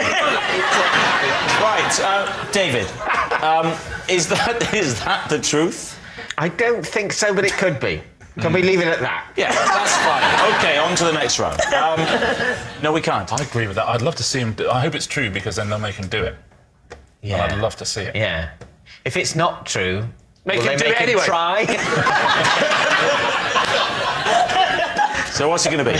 Oh, I really want it to be true, but it isn't true, I don't think. You can't pull an apple apart, can you? You can't just rip it in half. I so want you to be able to. If you and I can't, sure. And I can't. I've never tried. Have you ever tried? If I had an apple here, and I can have a few But I think goes. if those two can't do it, David, with the greatest respect, it's highly unlikely you're going to pull it off. Tremendously, frighteningly strong hands, as I found out to my own cost.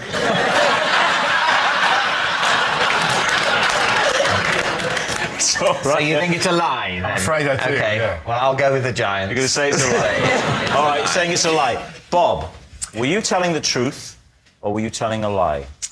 I was telling the truth. Yes. Well, guess what I've got under the desk? My trusty box of apples. It's a proper apple. Ready, Yes. Bob? It's a big one. Thank you.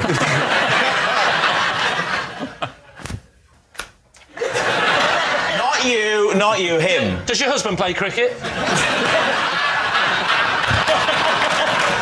I love that sort of thing. Where shall I do it? I really hope he can't do it.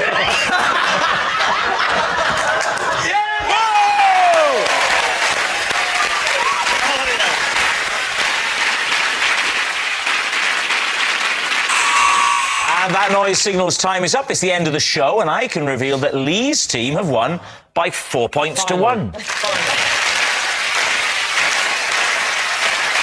it's not just a team game, and my individual liar of the week this week is Richard Osman. Yes, Richard Osman. He is nothing but a liar, which means that the thousands of people who lost on Pointless, thanks to his adjudication skills, can now seek compensation. Good night. Jumping into the hot seat, Kathy Burke is the guest host for Have I Got News For You next tonight on BBC One. Then it gets awkward between Lee and Lucy when they wake up with no idea what happened the night before.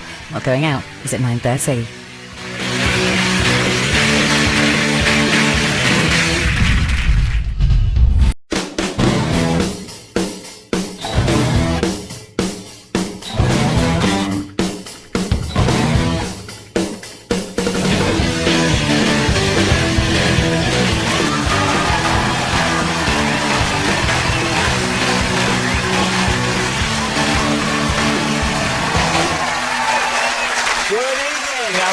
welcome to Would I Lie to You, the show where deception is the dish of the day. On Lee Mack's team tonight, the woman who is to Sue Perkins what Sue Perkins is to Mel Gedroych. It's Mel Gedroych!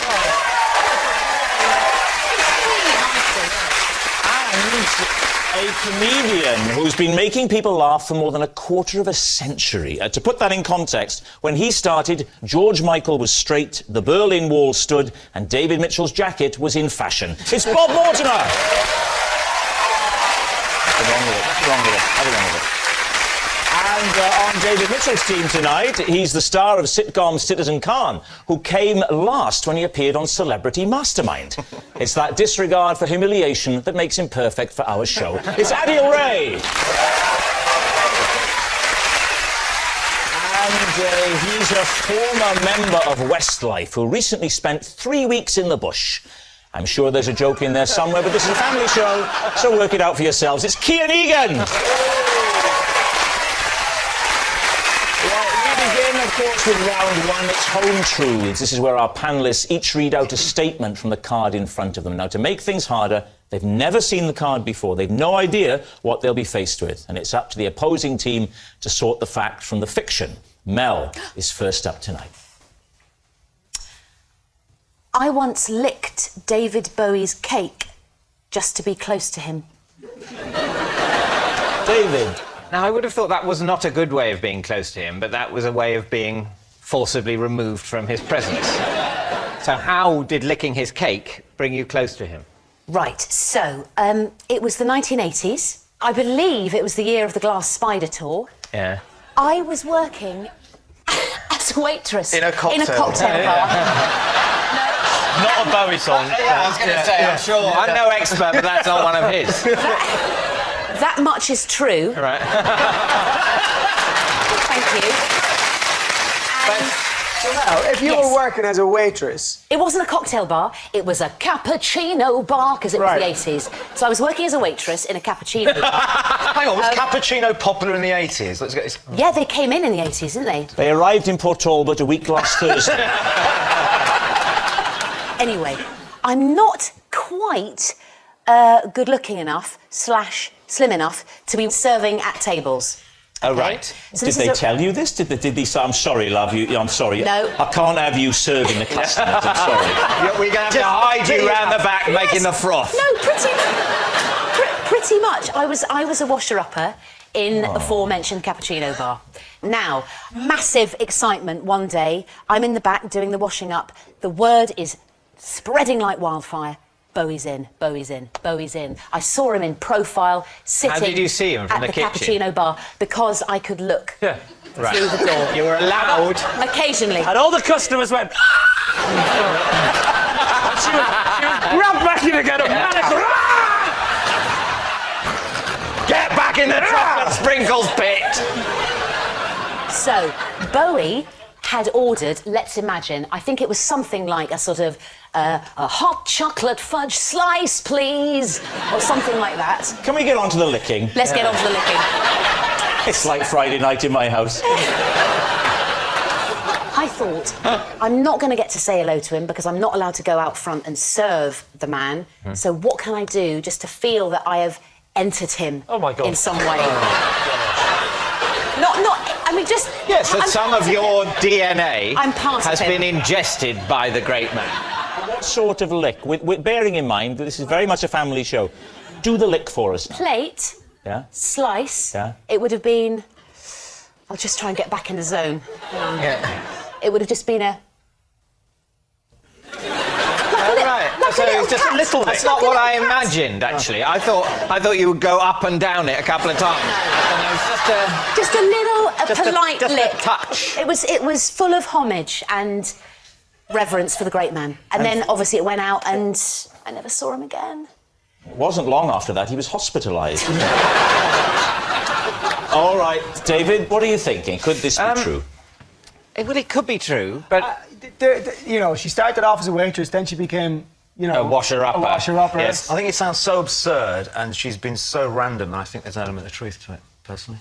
So what are you going to say, David? Is it truth or is it a lie? Well, one or the other. I think on balance it's a lie. You're going to say lie. So, Mel, licking David Bowie's cake, is it true or was it a lie? It is a great fat true. Yes, it's true. And Mel did lick David Bowie's cake so she could feel closer to him. Bob, it's your turn. The police once ordered me to leave town, unspecified, because I was frightening the locals. David's team, what do you think? Could you give us some context, Bob? I'll give you the name of the town. It was Castle Douglas. Ah. Where is that? It's southwest Scotland. And why were you in Castle Douglas? Was it a tour or something? No, it was a long time ago. I was only 17, 18, that kind of age. And a numerical age, that kind. Yeah. Rather than iron or bronze. That's a different kind of... I was with two friends trying to get as close to the Gulf Stream as I possibly could. What? What do you mean you wanted to get close to the Gulf Stream? It seems such an appealing, far-off, miraculous thing, this hot stream of water so near us, that it was hard to believe in it just from the textbooks. But it's not like a spa. It's a massive flow within the ocean. Yeah, but you can't see it. Well, if you're at the Logan Botanical Gardens... there's a lovely view of the Gulf Stream. No, but you can see the effects of the Gulf Stream. You know, it's like a tropical gardens, and so in that way you sense the influence of the Gulf Stream. Well, no, it's extraordinary. I know all teenagers are absolutely mad on the Gulf Stream. They can't get enough of it, and it's... And flowers. But that was one reason amongst many. But the police of Castle Douglas don't mind the teenagers who will flock there to admire the effect of the Gulf Stream. So what was it that you did that put their noses out of joint? We scared the locals, apparently, because we were wearing very grotesque masks. Why were you wearing masks? If you're going to gardens, why would you wear a mask? Ah, well, here's the thing. That's a perfect question. Yeah. Just before you answer it, have a minute. we were travelling in a Morris Minor, and we were sleeping in the car. There was three of us. There's me mate Harry Harriman and Steve. Steve. Steve, by the way. He was. You called Steve, by the way. Steve, by the way, as in incidentally. Yes. Anyway, we had these... You're wearing these masks? We're wearing these grotesque... Why are we wearing these masks? We're wearing these masks because we didn't have anywhere to sleep and we were sleeping in the car. Right. They'd been given us by Harry Harriman's mum, to keep us warm at night because of the heat. What, grotesque latex masks? Yes. They were just old men's masks, but they were to keep us warm. Harry Harriman's mum she sold these stuff from home, and she sold another thing which was called a jobble top, which was a bobble hat that made it into a jumper, and the big bobble was at the back and it buttoned down the front, and that was... I'm telling you now, right? If this is a lie and they end up saying lie, I will say to you, why did you make it more difficult for yourself? by mentioning the joggle top, or whatever it was called. Because I'm imagining my sleeping arrangements and think, yes, we had the latex masks on and these giant, like, what they're called jobble tops. Right, okay. So, if you're wearing a sleeping mask and you're scaring the locals, like, normally the locals will be in bed when you're going to sleep, and it's dark, and you're in your car and you got a scary mask on, No, we were just... On our daytime drive from Dundee to Castle Douglas... With masks on. As we went past Keep people, your faces warm. we were staring at them with our scary masks. Why did you not remove... Because I would say, from my experience of sleeping all night in a classic car in a latex mask and a jobble top, you get quite clammy.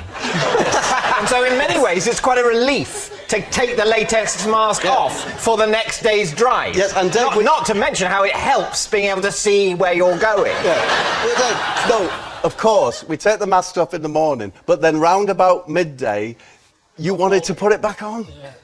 At what point did the police get involved? Didn't the police get involved? We parked up in Castle Douglas, right next to a shop, because we wanted to get one of their famous Scotch pies.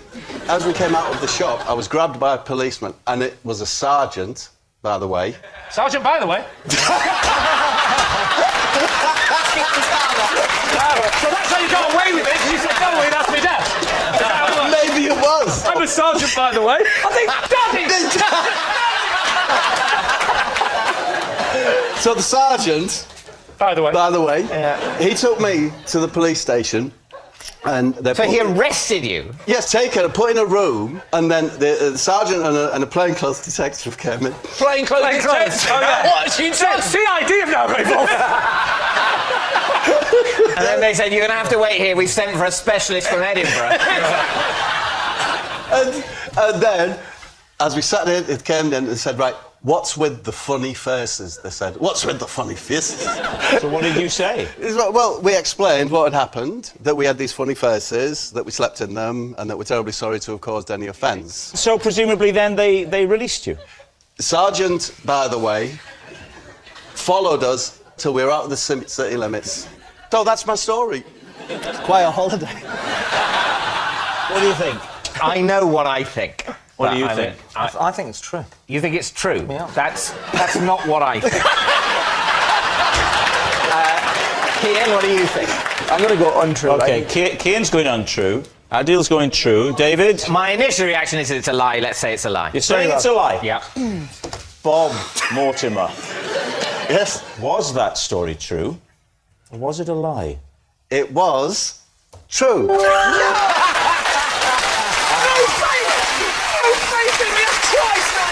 Yes, it was true. The police did order Bob to leave town because he was frightening the locals. Right, Kian is up next.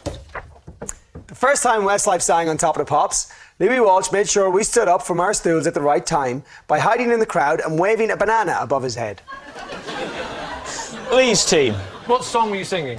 It was our first number one. Which was? Swear It Again. Swear it again. Swear it again. I know it. I'm sure you do. So you're on a stool. I'm imagining you're on a stool, so you're doing a ballad. Yes. All the Westlife songs are ballads, Lee. Why did he not say to you, when you get to a key word in the song, all stand up? Why can he not trust you to do that? Don't you know that songs are extremely repetitive? Oh, I know yours. Sorry. So make some work. I'm joking. They were moving. I know, I'm a massive gorgeous. Westlife. I'm not in any way saying I wasn't. I'm simply saying, why couldn't you stand up at the key word to the song? Why couldn't he say to you, oh, I see what you mean, because you're saying the same words over and over again. It's like there's a certain point that he wanted us to do it, but like I think the problem when it was for us is like, well, you know, you're so nervous, you're on Top of the Pops for the first time, and we were number one. In top of the Pops world, yeah, I remember they always had really trendy people dancing to make the whole thing look sort of cool. Yeah. Did Louis look? Was he dressed trendily? Did he fit in with the audience? Was he dancing? He was like behind the camera. He was behind. He wouldn't be in front of the camera waving a banana, would he? I thought he was in front of the camera waving a banana. No. I'm sorry. He wasn't doing that. Because he wasn't. He'd if never do everyone that. can see the cue, you might as well shout, "Get off your stool!" That would do the same thing. But how did he cover it in case you were looking in the camera rather than looking behind the cameras? No, you can see a banana. You can see a banana. Look out to the back of the crowd there, Bob. If someone was to hold up a banana, do you think you'd see it? Oh, there we are. Somebody is. Somebody's doing it. Oh my God!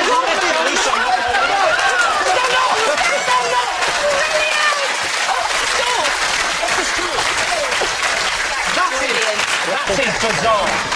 Why don't we try and recreate the moment? I agree. Okay?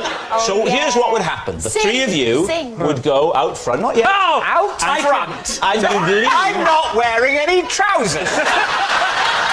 And you'd lean on the desk. And when I wave my banana in the air, you three will stand up together. Yay! One for you. Thank you. For you. Enjoy it, David. Round to the front. I think I should be in the middle. Oh, No, by all means. Please, I will cede the captaincy for the... I did spend 14 years on the side, you know, at least I should be in the middle now. Are you going to wave the banana? I tell you what, the girl who's got the banana can wave the banana. OK, so here they are, a newly formed Westlife with You Raise Me Up. Oh, that's beautiful. Beautiful. Well, Lee, what are you thinking? Was it true? Did you know Louis do what? that? You know when you think, I'm not sure, we need to see it again? Yes. Okay, we don't have the time. Okay. What's it going to be? Truth or lie? Bob, what do you think? Well, when I recorded my first shows I did on telly, my camera had a banana on it, so that I knew what camera to look at. So I'm thinking maybe. You think it might be true? Mel? I think it's a lie. OK, it's going to be a lie. You're going to say lie? Lie. I'm worried Okay. now. Pressure. Kian, Pressure. truth or lie? It was, in fact, a lie. Yes, it was a lie. Louis Walsh didn't tell Westlife how to stand up by waving his banana at them. Our next round is called This Is My, where we bring on a mystery guest who has a close connection to one of our panellists. This week, each of David's team will claim it's them that has the genuine connection to the guest, and it's up to Lee's team to spot who's telling the truth. So please welcome this week's special guest, Richard.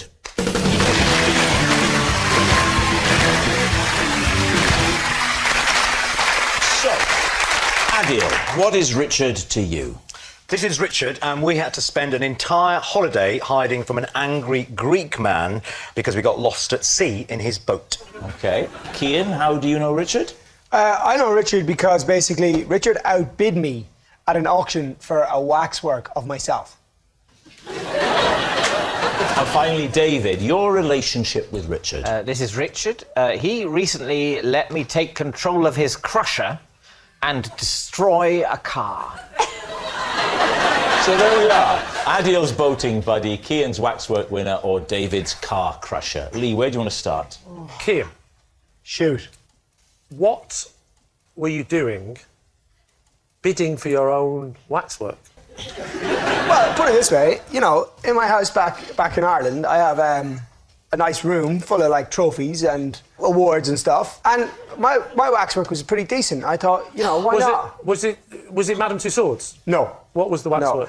No. It was a place called World of Wax in Cork. As opposed to World of Cork in wax. Had you ever seen this waxwork before? We'd seen pictures of them online and stuff like But that. aren't I right in saying that when you do a waxwork, you model for them? You actually. Well, if you go to Madame Tussauds, that's what they do. But not in the waxworks of They just get a candle and a hammer and go. This is like. Oh, geez, that'll do. Right. Get me another big candle and a hammer. You haven't said why Richard was bidding against you. Is he sort of? He was trying to get it for his mother. For his mother? Yeah. Why his mother? Because his mother was a huge fan. Right. And what price did it go for? I think about £3,500 in the end. £3,500? I'm not being rude, but how much would you charge per day to go round to his mum's and just stand there? Because I reckon for £2,500 he could have got the real thing for the day. Lee, who else do you want to question? Adil, you're in Greece, you're on holiday. Whereabouts in Greece? Kavos. In Kavos? Yeah. OK, and you rent a boat, do you? Yeah, from the Greek man.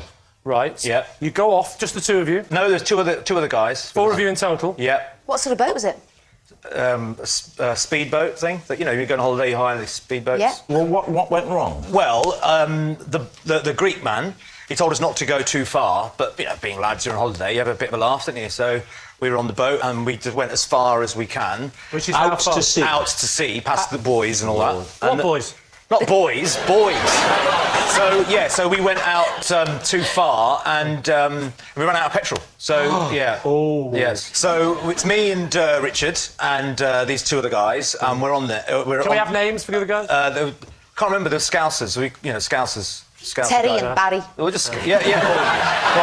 So what happened? You eventually got back. But Well, eventually, but pitch black, and then we got rescued by fishermen. We got towed to the shore bit, and then we got there, and the Greek man, the angry Greek man, was angry with us. We couldn't understand him. He just kept on doing this to us. That means your time's up, surely. Well, Lee, what about David's story? Oh, yes, David. David, just remind us of I your said connection. that Richard, he let me take control of his crusher. Oh, yeah. Oh, the and car. destroy a car. Right. Where was this? It was in London. How did it come about that you were taking control of the crusher? I was walking along one of London's streets, and a football bounced out in front of me. Can you imagine that? Yeah. Yes. You do know you're not reading the bedtime story on CBeebies, don't you? Yeah, I know. You had a magical tone to your voice then. It was lovely to see. So the ball has bounced out, Yeah, and I sort of looked to where this ball's come from, and it's come from a sort of place where they crush cars, you know, a breaker's yard. Did you have the pressure of, oh no, I'm supposed to kick this back, but I'll never be able to do it. I'll pick it up and hand it to them on a cushion.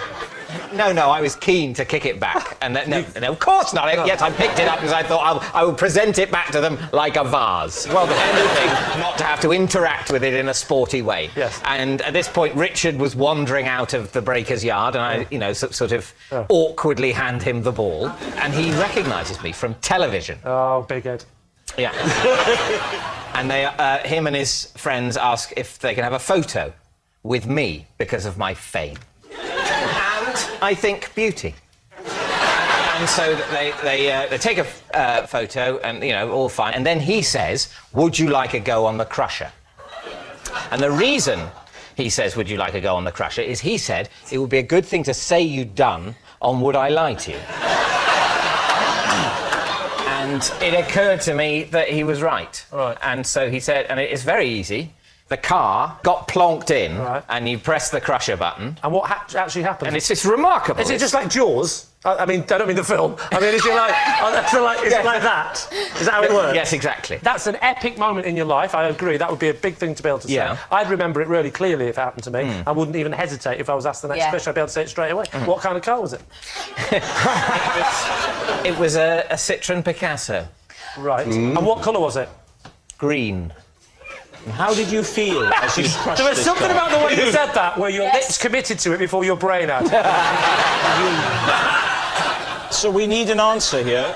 Lee's team, is Richard Adil's boating buddy, Cian's waxwork winner, or David's car crusher? Look at Richard's face. Yes. He says many things, doesn't he? But what he doesn't say to me is car crusher. Absolutely. I think he's Adol's friend. You think he's Adol's friend? Yeah. Based on... They're neat. They're both neat. They're neat. Mel is going for Adol. Bob's I'm going for Adol, so we're going to have to go for Adol. I'm not going to argue with the team. Richard, would you please reveal your true identity?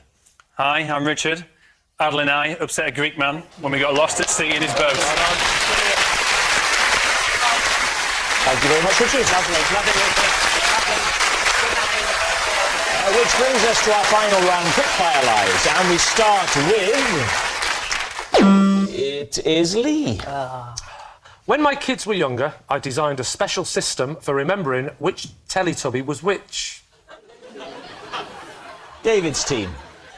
OK. Name the Teletubbies. Name the Teletubbies? Yeah. All right. You had Cian. Oh, no, that's Westlife. Hang on. You had Poe, Lala, Tinky Winky, and Dipsy. And Stuart Sutcliffe, but he left before Ringo. Do you know what colours each of them are? Oh, you bet.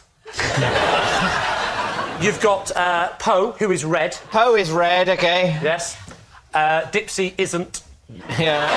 Dipsy. Well, neither's Tinky Winky. Tinky Winky. And I'll say the same about Lala. Winky. So the system for your kids was just to find out which one was red? No, Poe's the red one. The green one is Dipsy. Lala is yellow. Yeah. Yellow. And who have I missed? Tinky Winky. Tinky Winky is like a purple. But how do you know? What's the system? How do you know that they're those colours? You said you had a system. I have got a system. Do you want to know the system? Yes. Right. Poe. Yep. I remember as being like a post box, so that's red. Lala sounds like yellow. Well, it doesn't, but it sounds more like yellow than Poe, Tinky Winky or Dipsy. Tinky Winky, I sort of have a visual picture of him. A visual picture? A visual picture, yeah. A visual picture of him with his willy out, which I picture of him as his little Tinky Winky. Purple. Purple. Urgent and purple. Dipsy sounds a bit like the deep sea, which is green. It isn't, it's usually blue, but the deep sea is definitely more green than it is purple, red or yellow. Thank you. I'm not sure about this Willy thing, because in the end you were teaching your kids, weren't you? So... No, I didn't say I was teaching my kids. No, he's teaching There's one thing himself my to family remember. never do, is we don't teach our kids anything. My father before me, his father before him. We haven't got where we are today by teaching each other things. No, this was to just so help me remember, because I would often say to the kids, pick Poe up, and the kid would go, loser, it's Lala. The tragedy of this moment is that as a result of this, I will now remember the colours. Thus proving the system works. Well, yeah, I mean, you've certainly got a system now. I've got a system. I mean, I will remember Poe is red because of a post box. Yeah. Dipsy is green because it's like deep sea, which isn't green but might be. Tinky Winky's got an urgent purple member. R is yellow because it sounds more like yellow than the others, even though none of them sound like yellow. I will never be able to forget that. I'm not saying he's a purple member. David, is he telling the truth? What do you think? The thing that gets me is, like, of course the system's completely and utterly daft, but he's pretty daft. And on top of that, he didn't get any of it wrong any time he said it. He may just know the colour of the Teletubbies without... Because I think the system, effective though it's proved to be, is just something he's invented. I think we've seen him invent it. Do you think it's true? No, I don't think it is. I agree with you. I think he knows the colours of the Teletubbies. He probably has watched it with his kids, but I don't think he actually has a system. You think it's true? Oh no, let's not go down this road again. Yeah. Well, basically, I'm going with you, whatever. I'm just not and do you good know at what? this game. I think if I go with you and it turns out you're wrong this time, the only time I go with you, then I'm just going to find that funny. I'm just going to find it, like the very end, like it's gone beyond tragedy, and you just laugh at death. So you're going to say lie? We're saying regardless lie. of Cian thinking it's okay. You're saying lie. They're saying like it's a the lie. confidence. Lee, was it the truth or was it a lie? It was, in fact, true.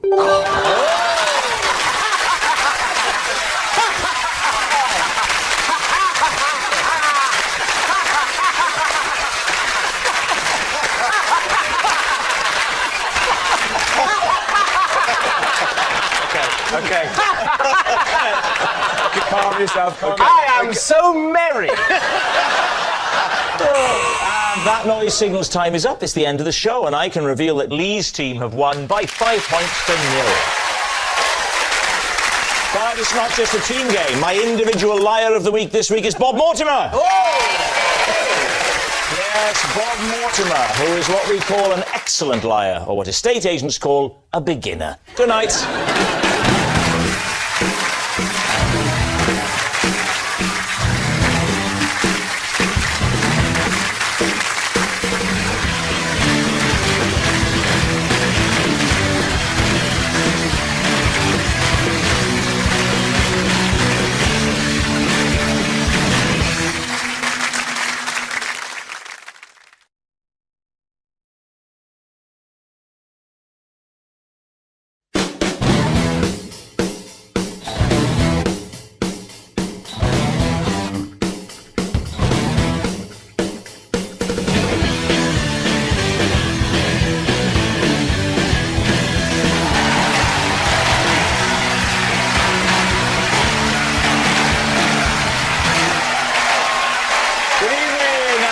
To Would I Lie to You, the show with unvarnished truths and highly polished lies. On Lee Mack's team tonight, a man who spent his whole career sitting next to a comedy genius. So tonight will be a welcome change for him. It's Bob Mortimer. And a comedian and actress who's been described as having a bit of Morecambe and Wise about her. Hopefully they mean Eric's quick wit and not Ernie's short, fat, hairy legs. It's Diane Morgan. And on David Mitchell's team tonight, winner of the Great British Bake Off. She's in such demand that last December she was asked to go to Luton and turn on their Christmas light. It's Nadia Hussain. And he's an actor and comedian who had his own show where he cycled around Northern Ireland. Dressed head to toe in lycra is how I chose to watch it. Michael Smiley.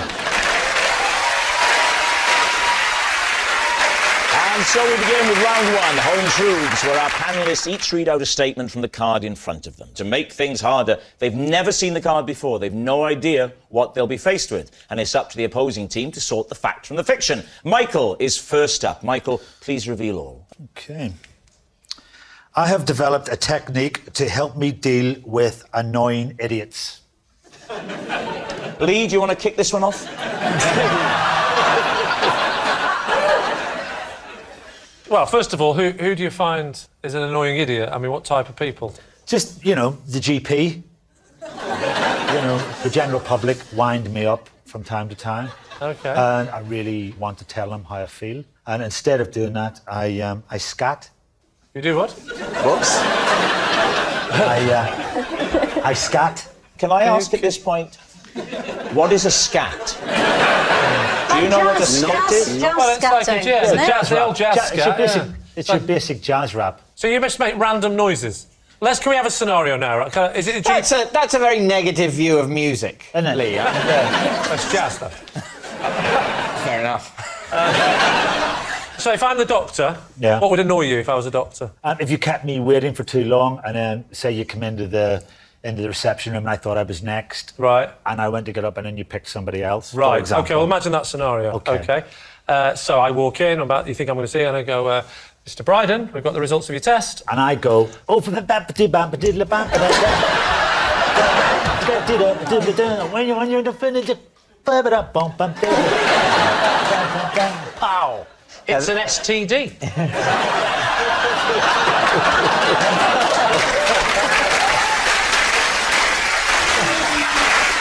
Do you promise me, Mike, you always do it out loud? You don't just do it in your mind? Always vocalise it. Otherwise, if I don't let it out, it might turn into a hemorrhoid. I must say, that explains a lot. Well, imagine I've made you angry, OK? Perhaps he's giving you an STD.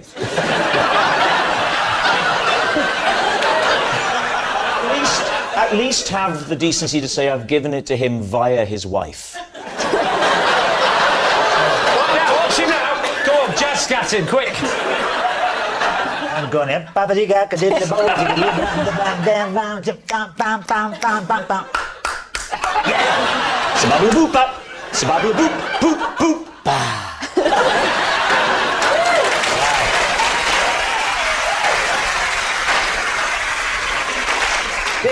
This is really weird. When was the last time you had to employ it, Michael? Oh, I'd say, about 2 weeks ago. Yeah? What happened? The classic thing of the, the tourist walking out of the department store and stopping, and I wasn't paying attention, and I walked up and they were there in front of me, and I went, why did you... and walked round and carried on walking. What are you thinking, Diane? Does this have the ring of truth for you? Yeah, it does. He seems really convincing. Don't you think? I don't know. Why are you getting so upset in the first place? Why don't you just be like me and just really lay back? Just get outside the department store and just stop and enjoy life. When I've ever left a department store, I'm always sprinting.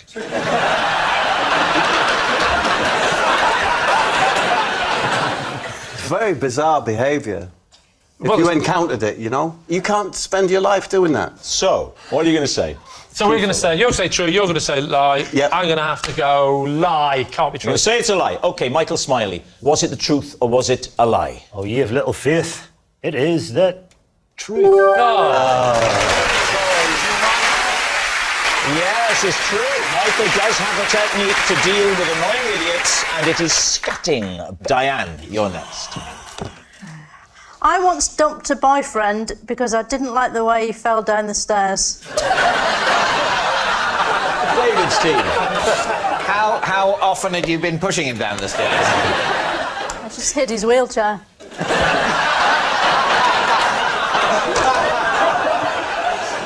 If you've been affected by any of the issues raised in tonight's show... How did he fall down the stairs? What was the... Very ungainly. What kind of stairs did he fall down? Where was he? It was just outside his flat, and there was like 5 steps, and then another 5 steps. Well, you know those ones that go sort of in different directions. Concrete steps? Yeah, concrete. So this is nasty. This isn't. It was a nasty fall, yeah. Yeah. Did you finish with him because he was so badly injured he was no use to you? This was sort of like the last straw, really. What was the other straws? There were so many straws. Tell me one. He used to fall out of cupboards. He was quite mean. He was quite a mean person. Can you walk us through the scenario? What happened? OK, so we're leaving his flat. He locks the door. He loses his footing on the steps, makes a little scream, and he just fell. How many stairs did he go down? Because the way you've described it, there were corners. Did he go round the corners? He's not a slinky. No, he did. He did. So how did you react? Did your compassionate side come out? Well, I asked him if he was all right, and then I sort of made a mental note to cut him out of my life. So what are you going to say, Nadia? Does it ring true for you? Did you want to leave him before the fall? I've been thinking about it. Yeah, because it was the last straw. It was the last straw, yeah. But she only offered up one straw. If I had a resentment against an ex-lover, right, I could give you a short list off the top of my head. That was a bit scatty. Waking up and seeing her in bed with the milkman. I think it might be true. Say I'm true. going to go with true. Say true. Diane, truth or lie? It is actually true. Wow. It's true. Diane did dump a boyfriend because of the way he fell down the stairs. Nadia, you're next. Right. To celebrate her last birthday, Mary Berry and I went 10-pin bowling. Lee's team. Which one did you go to? I should say Hollywood Bowl. Hollywood Bowl. It was the Hollywood Bowl? Hollywood wasn't with us, though. Why did you not invite? Did you not get on? No, not really. No, he's very... Well, just edit it at that bit and just leave it at that. Just don't like him. He's, And also, his head is so orange, you can absolutely pick it up and throw it down the thing. Put your fingers up his nose and in his mouth and end up accidentally bowling him. He was busy. Was Mary good at bowling? She's pretty good. She's quite fast, yeah. And are you quite good? No, I'm rubbish. The thing is, I don't understand bowling. All I know is that I need a size 8 ball. That's it. Don't. And do you go out a lot with Mary in your spare time? No, because it looked like she let me win, so we can't really publicly What, say... you mean that, the bake-off? Yeah, it would just look awful, wouldn't it? That look at her having a great time with the winner of... Did she let you win? No. Because it's hard to tell when you're watching on telly. You don't know how dry the cake Yes, is. she did. I can't bake. No, it's true, though, isn't it? You never quite know that you have to trust Hollywood and Berry. I mean, they could be just going, say she's the winner, she'll take us bowling. Did you and Mary together get a lot of hassle from other people in the bowling alley? We picked a good time when it was quite quiet, so... What time is that? It's kind of between 4 and 6. In the morning? No. Although I think she wouldn't mind a drink at 4. I think she'd happily have a drink at 4 o'clock. Right, this is all going on record, so Mary buried drinks at 4 in the morning and she cheated to let you win the cake making. When you got to the end of the bowling, did you have a meal or did the group just split then? No, we had, while we were bowling, we had lots of food kind of brought over to us. So we had lots of chips and nachos. Lots of finger food. Yeah. Always makes you think, what's in the hole? Yeah, so you kind of... So, what are you thinking, Lee? Is that the truth? For what it's worth, I'm saying no, lie. It's a lie. What are you thinking, Diane? I think it's true. Why do you think it's true? It's quite a dull story. That is your trailer. So you're saying a lie, Diane saying it's true. So this time I'm going to go down and say... You're going to say it's true? It's true, yeah. OK, Nadia, truth or lie? It's a lie. Well done. Our next round is called This Is My, where we bring on a mystery guest who has a close connection to one of our panellists. This week, each of Lee's team will claim it's them that has the genuine connection to the guest. And it's up to David's team to spot who's telling the truth. So please welcome this week's special guest, Michael.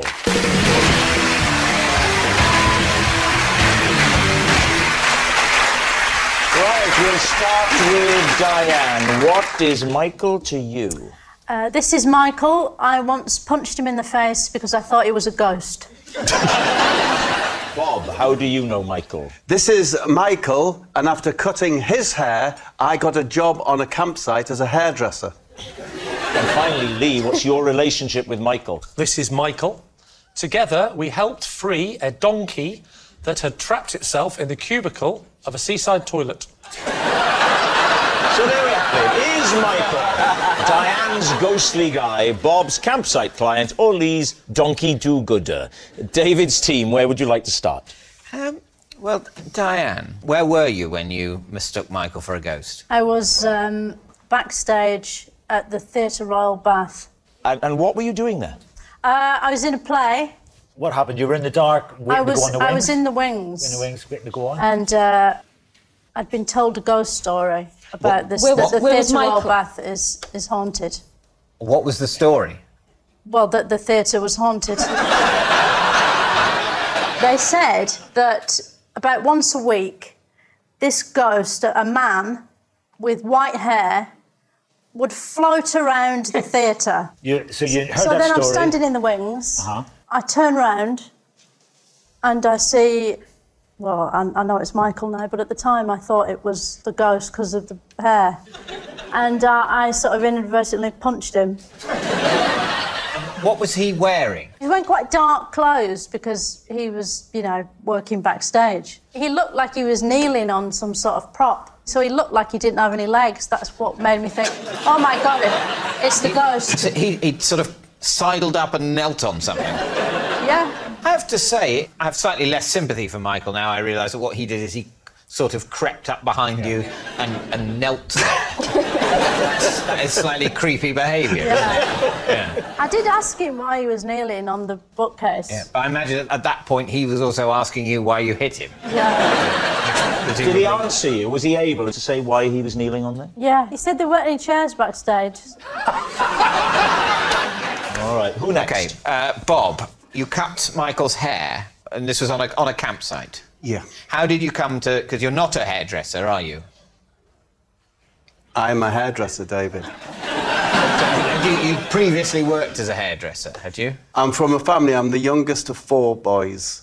And in my family tradition is that the eldest is a priest, then a lawyer, then a teacher, and then a hairdresser. So it fell to me to take up the scissors. I was given my first set of scissors when I was 13. I actually had a pair of scissors when I was younger than that. Were you the 4th child? Yeah, no, it wasn't. It was more for, cutting out bits of coloured paper. Oh, no, these were Japanese steels. These were Yasakis. Right, OK. So you were given these hairdressing scissors at the age of 14? Yes. Had you undergone any further training or just were encouraged to experiment? Well, here's the rub. Because Michael, or Mickey, as you know, Mickey the drink, he's...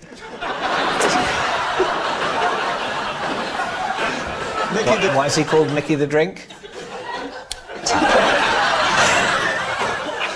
Anyway, so, he was one of the first people that I ever gave a haircut to as a young boy. He was one of my friends. And then, fast forward to 1982. I go to the World Cup in Spain. There was Michael, Billy the Pigeon... Gentle Kenneth. Billy the Pigeon? Gentle Kenneth, yeah. Why is he called Billy the Pigeon? Always found his way home. No, he's a pigeon.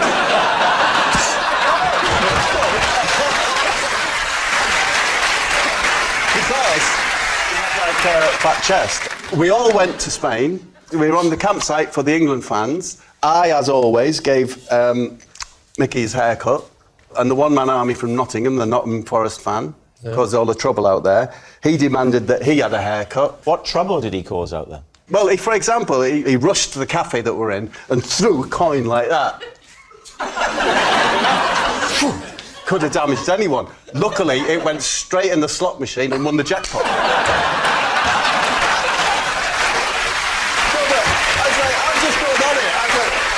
Really rather simple story. So I cut Mickey's hair. I'd done since he was 13. So you'd cut his hair regularly. You first did when he was 13. When he was 13, one of the first people. You were his regular hairdresser. No, that would be a lie. But I would always cut Mickey's hair. Yeah. I was seen doing this, and before you knew it, over the course of the next 10 days, I probably did 50 to 60 haircuts.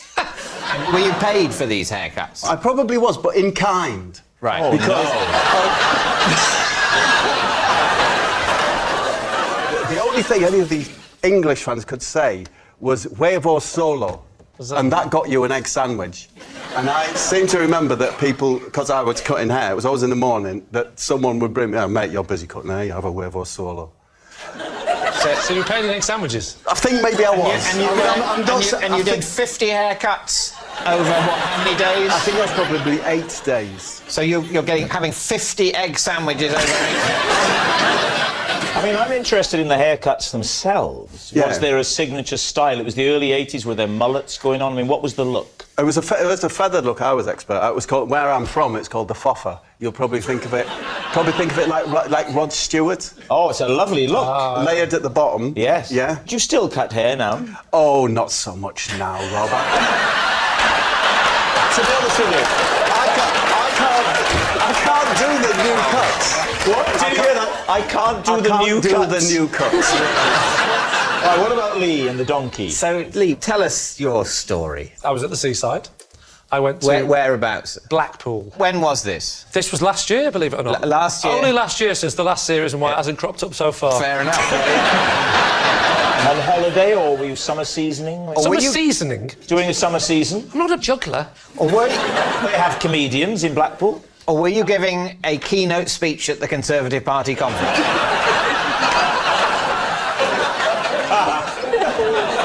All right, I was doing a summer season. No, I was on a little weekend break. I decided to take my family to Blackpool. What sort of loos are these? Public toilets on Blackpool seafront. So you go into the loo? I go into the loo to use the toilet. Where's the donkey? The donkey is in the cubicle. The door was shut, and I did that thing where I looked underneath, and I just saw...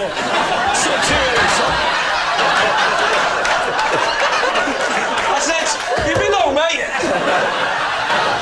Which way was the donkey? Which way? Which way in was he? He was actually facing outwards, so the bottom was stuck in the cubicle, and the head was sticking out the front. So he reversed in, did he? No, he didn't reverse in. The toilet reversed up to him. Yes, he reversed in. Okay. It turns out someone that's witnessed this happen. Yeah. He'd gone into the toilet. Who is this person who witnessed this happen? It was some guy was in there. Some other guy, not Michael. There's a guy. And he goes, I tell you what's happened here. Yeah. This donkey, and what did he say? I walked in and I went, blimey, there's a donkey stuck in the cubicle. And the man told us, this donkey has wandered in from the beach, you know, where they do the donkey rides, and then someone had used the hand dryer, and he's freaked, ran round, got disorientated, then reversed into a cubicle. So at this point now, Michael was in there, because the other fellow went out. He said, I'm not dealing with it, I've got to go. I'm just the one that's here to explain the scenario. He said, the guy said, I'm not dealing with this one, I've just got a leopard out of the sink. You can do this one. So he goes out, and the donkey's back end was literally stuck inside the cubicle. How did you get the donkey out? I pulled the reins as hard as he had reins. That's why we knew he wasn't a wild donkey. There's a lot of wild donkeys as well. Pulling at his reins like that, and Michael sort of tried to lean over the back, and he had his beach towel with him, and gently gave him a little, I wouldn't say a whip, that would be hard, but enough to make him try and come forward. But it just didn't work. We could not get this donkey out. Right. Died. Join us next week. Yeah. At least it was the right way in to use the loo. Yes, perhaps he was using the loo. That's why he wouldn't come out. He needed the loo. Yeah. I hadn't thought of that. I say donkey, I mean fat bloke. I remember I was a fat bloke, and I wanted to use the donkey. And he had one of those funny little Blackpool masks on of a donkey. It's all coming back to me now. I got arrested. I did 3 months in Parkhurst. I remember the story. You did 3 months in Parkhurst. But since we last did the show. Michael is a prison officer.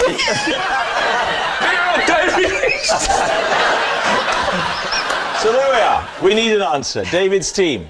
Is Michael Diane's ghostly guy, Bob's campsite client, or Lee's donkey do-gooder? Well, what do you think? See, when I heard Diane's story, I thought that was a lie, and then I heard Bob's story, Lee's story, and then suddenly Diane's story seems a little bit more real. I think it's Bob. I think giving your man a haircut is the truth. 50 haircuts in a week, paid in egg sandwiches. I don't know that you can do that hairstyle with one pair of scissors. I'm from a family of hairdressers, and I just don't think you can do Rod Stewart family of hairdressers. Did you have more than one pair of scissors with you? No, my response to that, Nadia, is a family of not very good hairdressers. two sets of scissors? He looks round about Bob's age. And Bob's haircut? Yeah. Can I just say, one final chance, he looks to me like a man who hangs round gentlemen's toilets.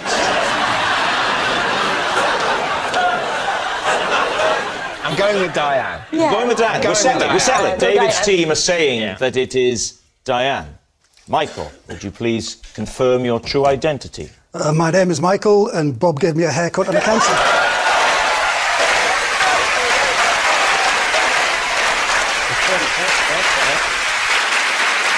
We can actually see photographic evidence of Bob cutting Michael's hair. There they are. Oh my gosh. It really did happen. Thank you very much, Michael. Which brings us to our final round, quick finalise, and we start with... It is Lee. Possession. Right, under the desk is a box. So pop it on the desk very carefully, like that. I've recently got into baking, and here's a cake I made yesterday, especially for David. Oh. Oh, that ain't bad, is it? Let's have a proper look at that cake.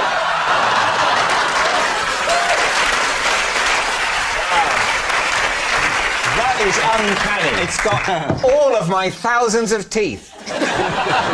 Why don't we see how close a depiction it is? We have the technology to do what they call split screen. Look down camera one.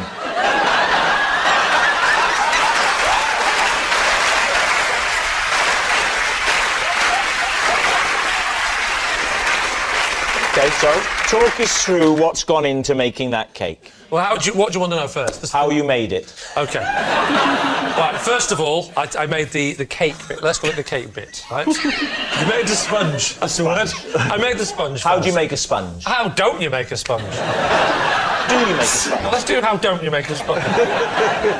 OK, what you do is you get your eggs and your flour. Of course. And then... How many eggs for a sponge of that size? I would say for that size, the bottom bit...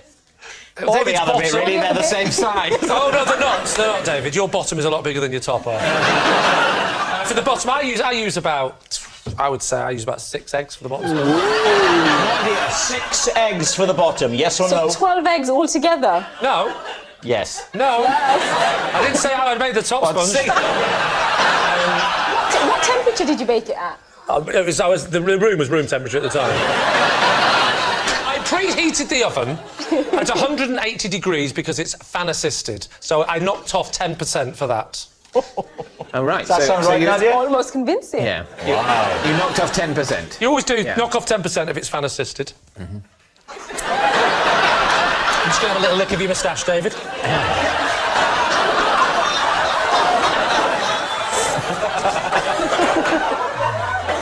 I hate to say it, Lee, but you've slightly spoilt my present. Wait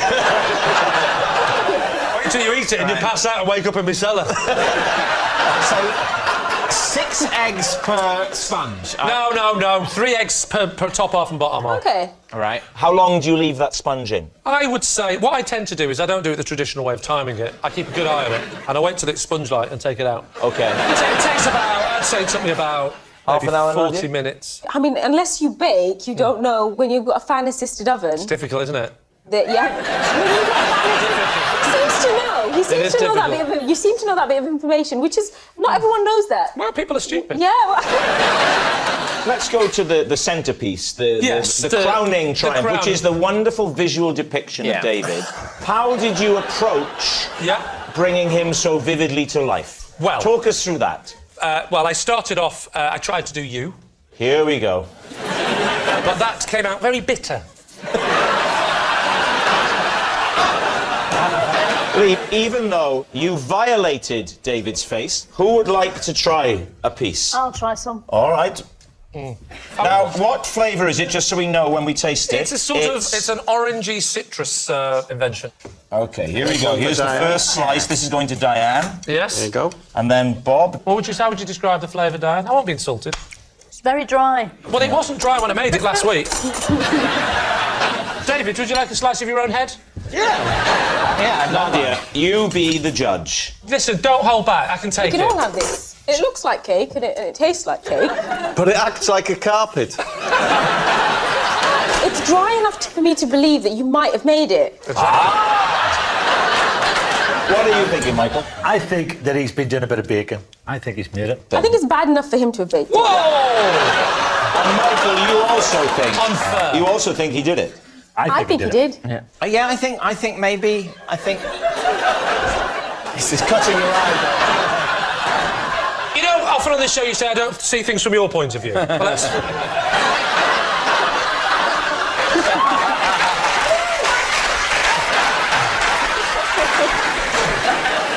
Is everyone still in? David, it's time to decide. Was it the truth or was it a lie? Well, I think we think it could be true. You're going to say true? OK, Lee. I'm going to keep these and take them home. And wear them when I make love to my wife. All right. Was it the truth or was it a lie? Well, actually, it is in fact a lie.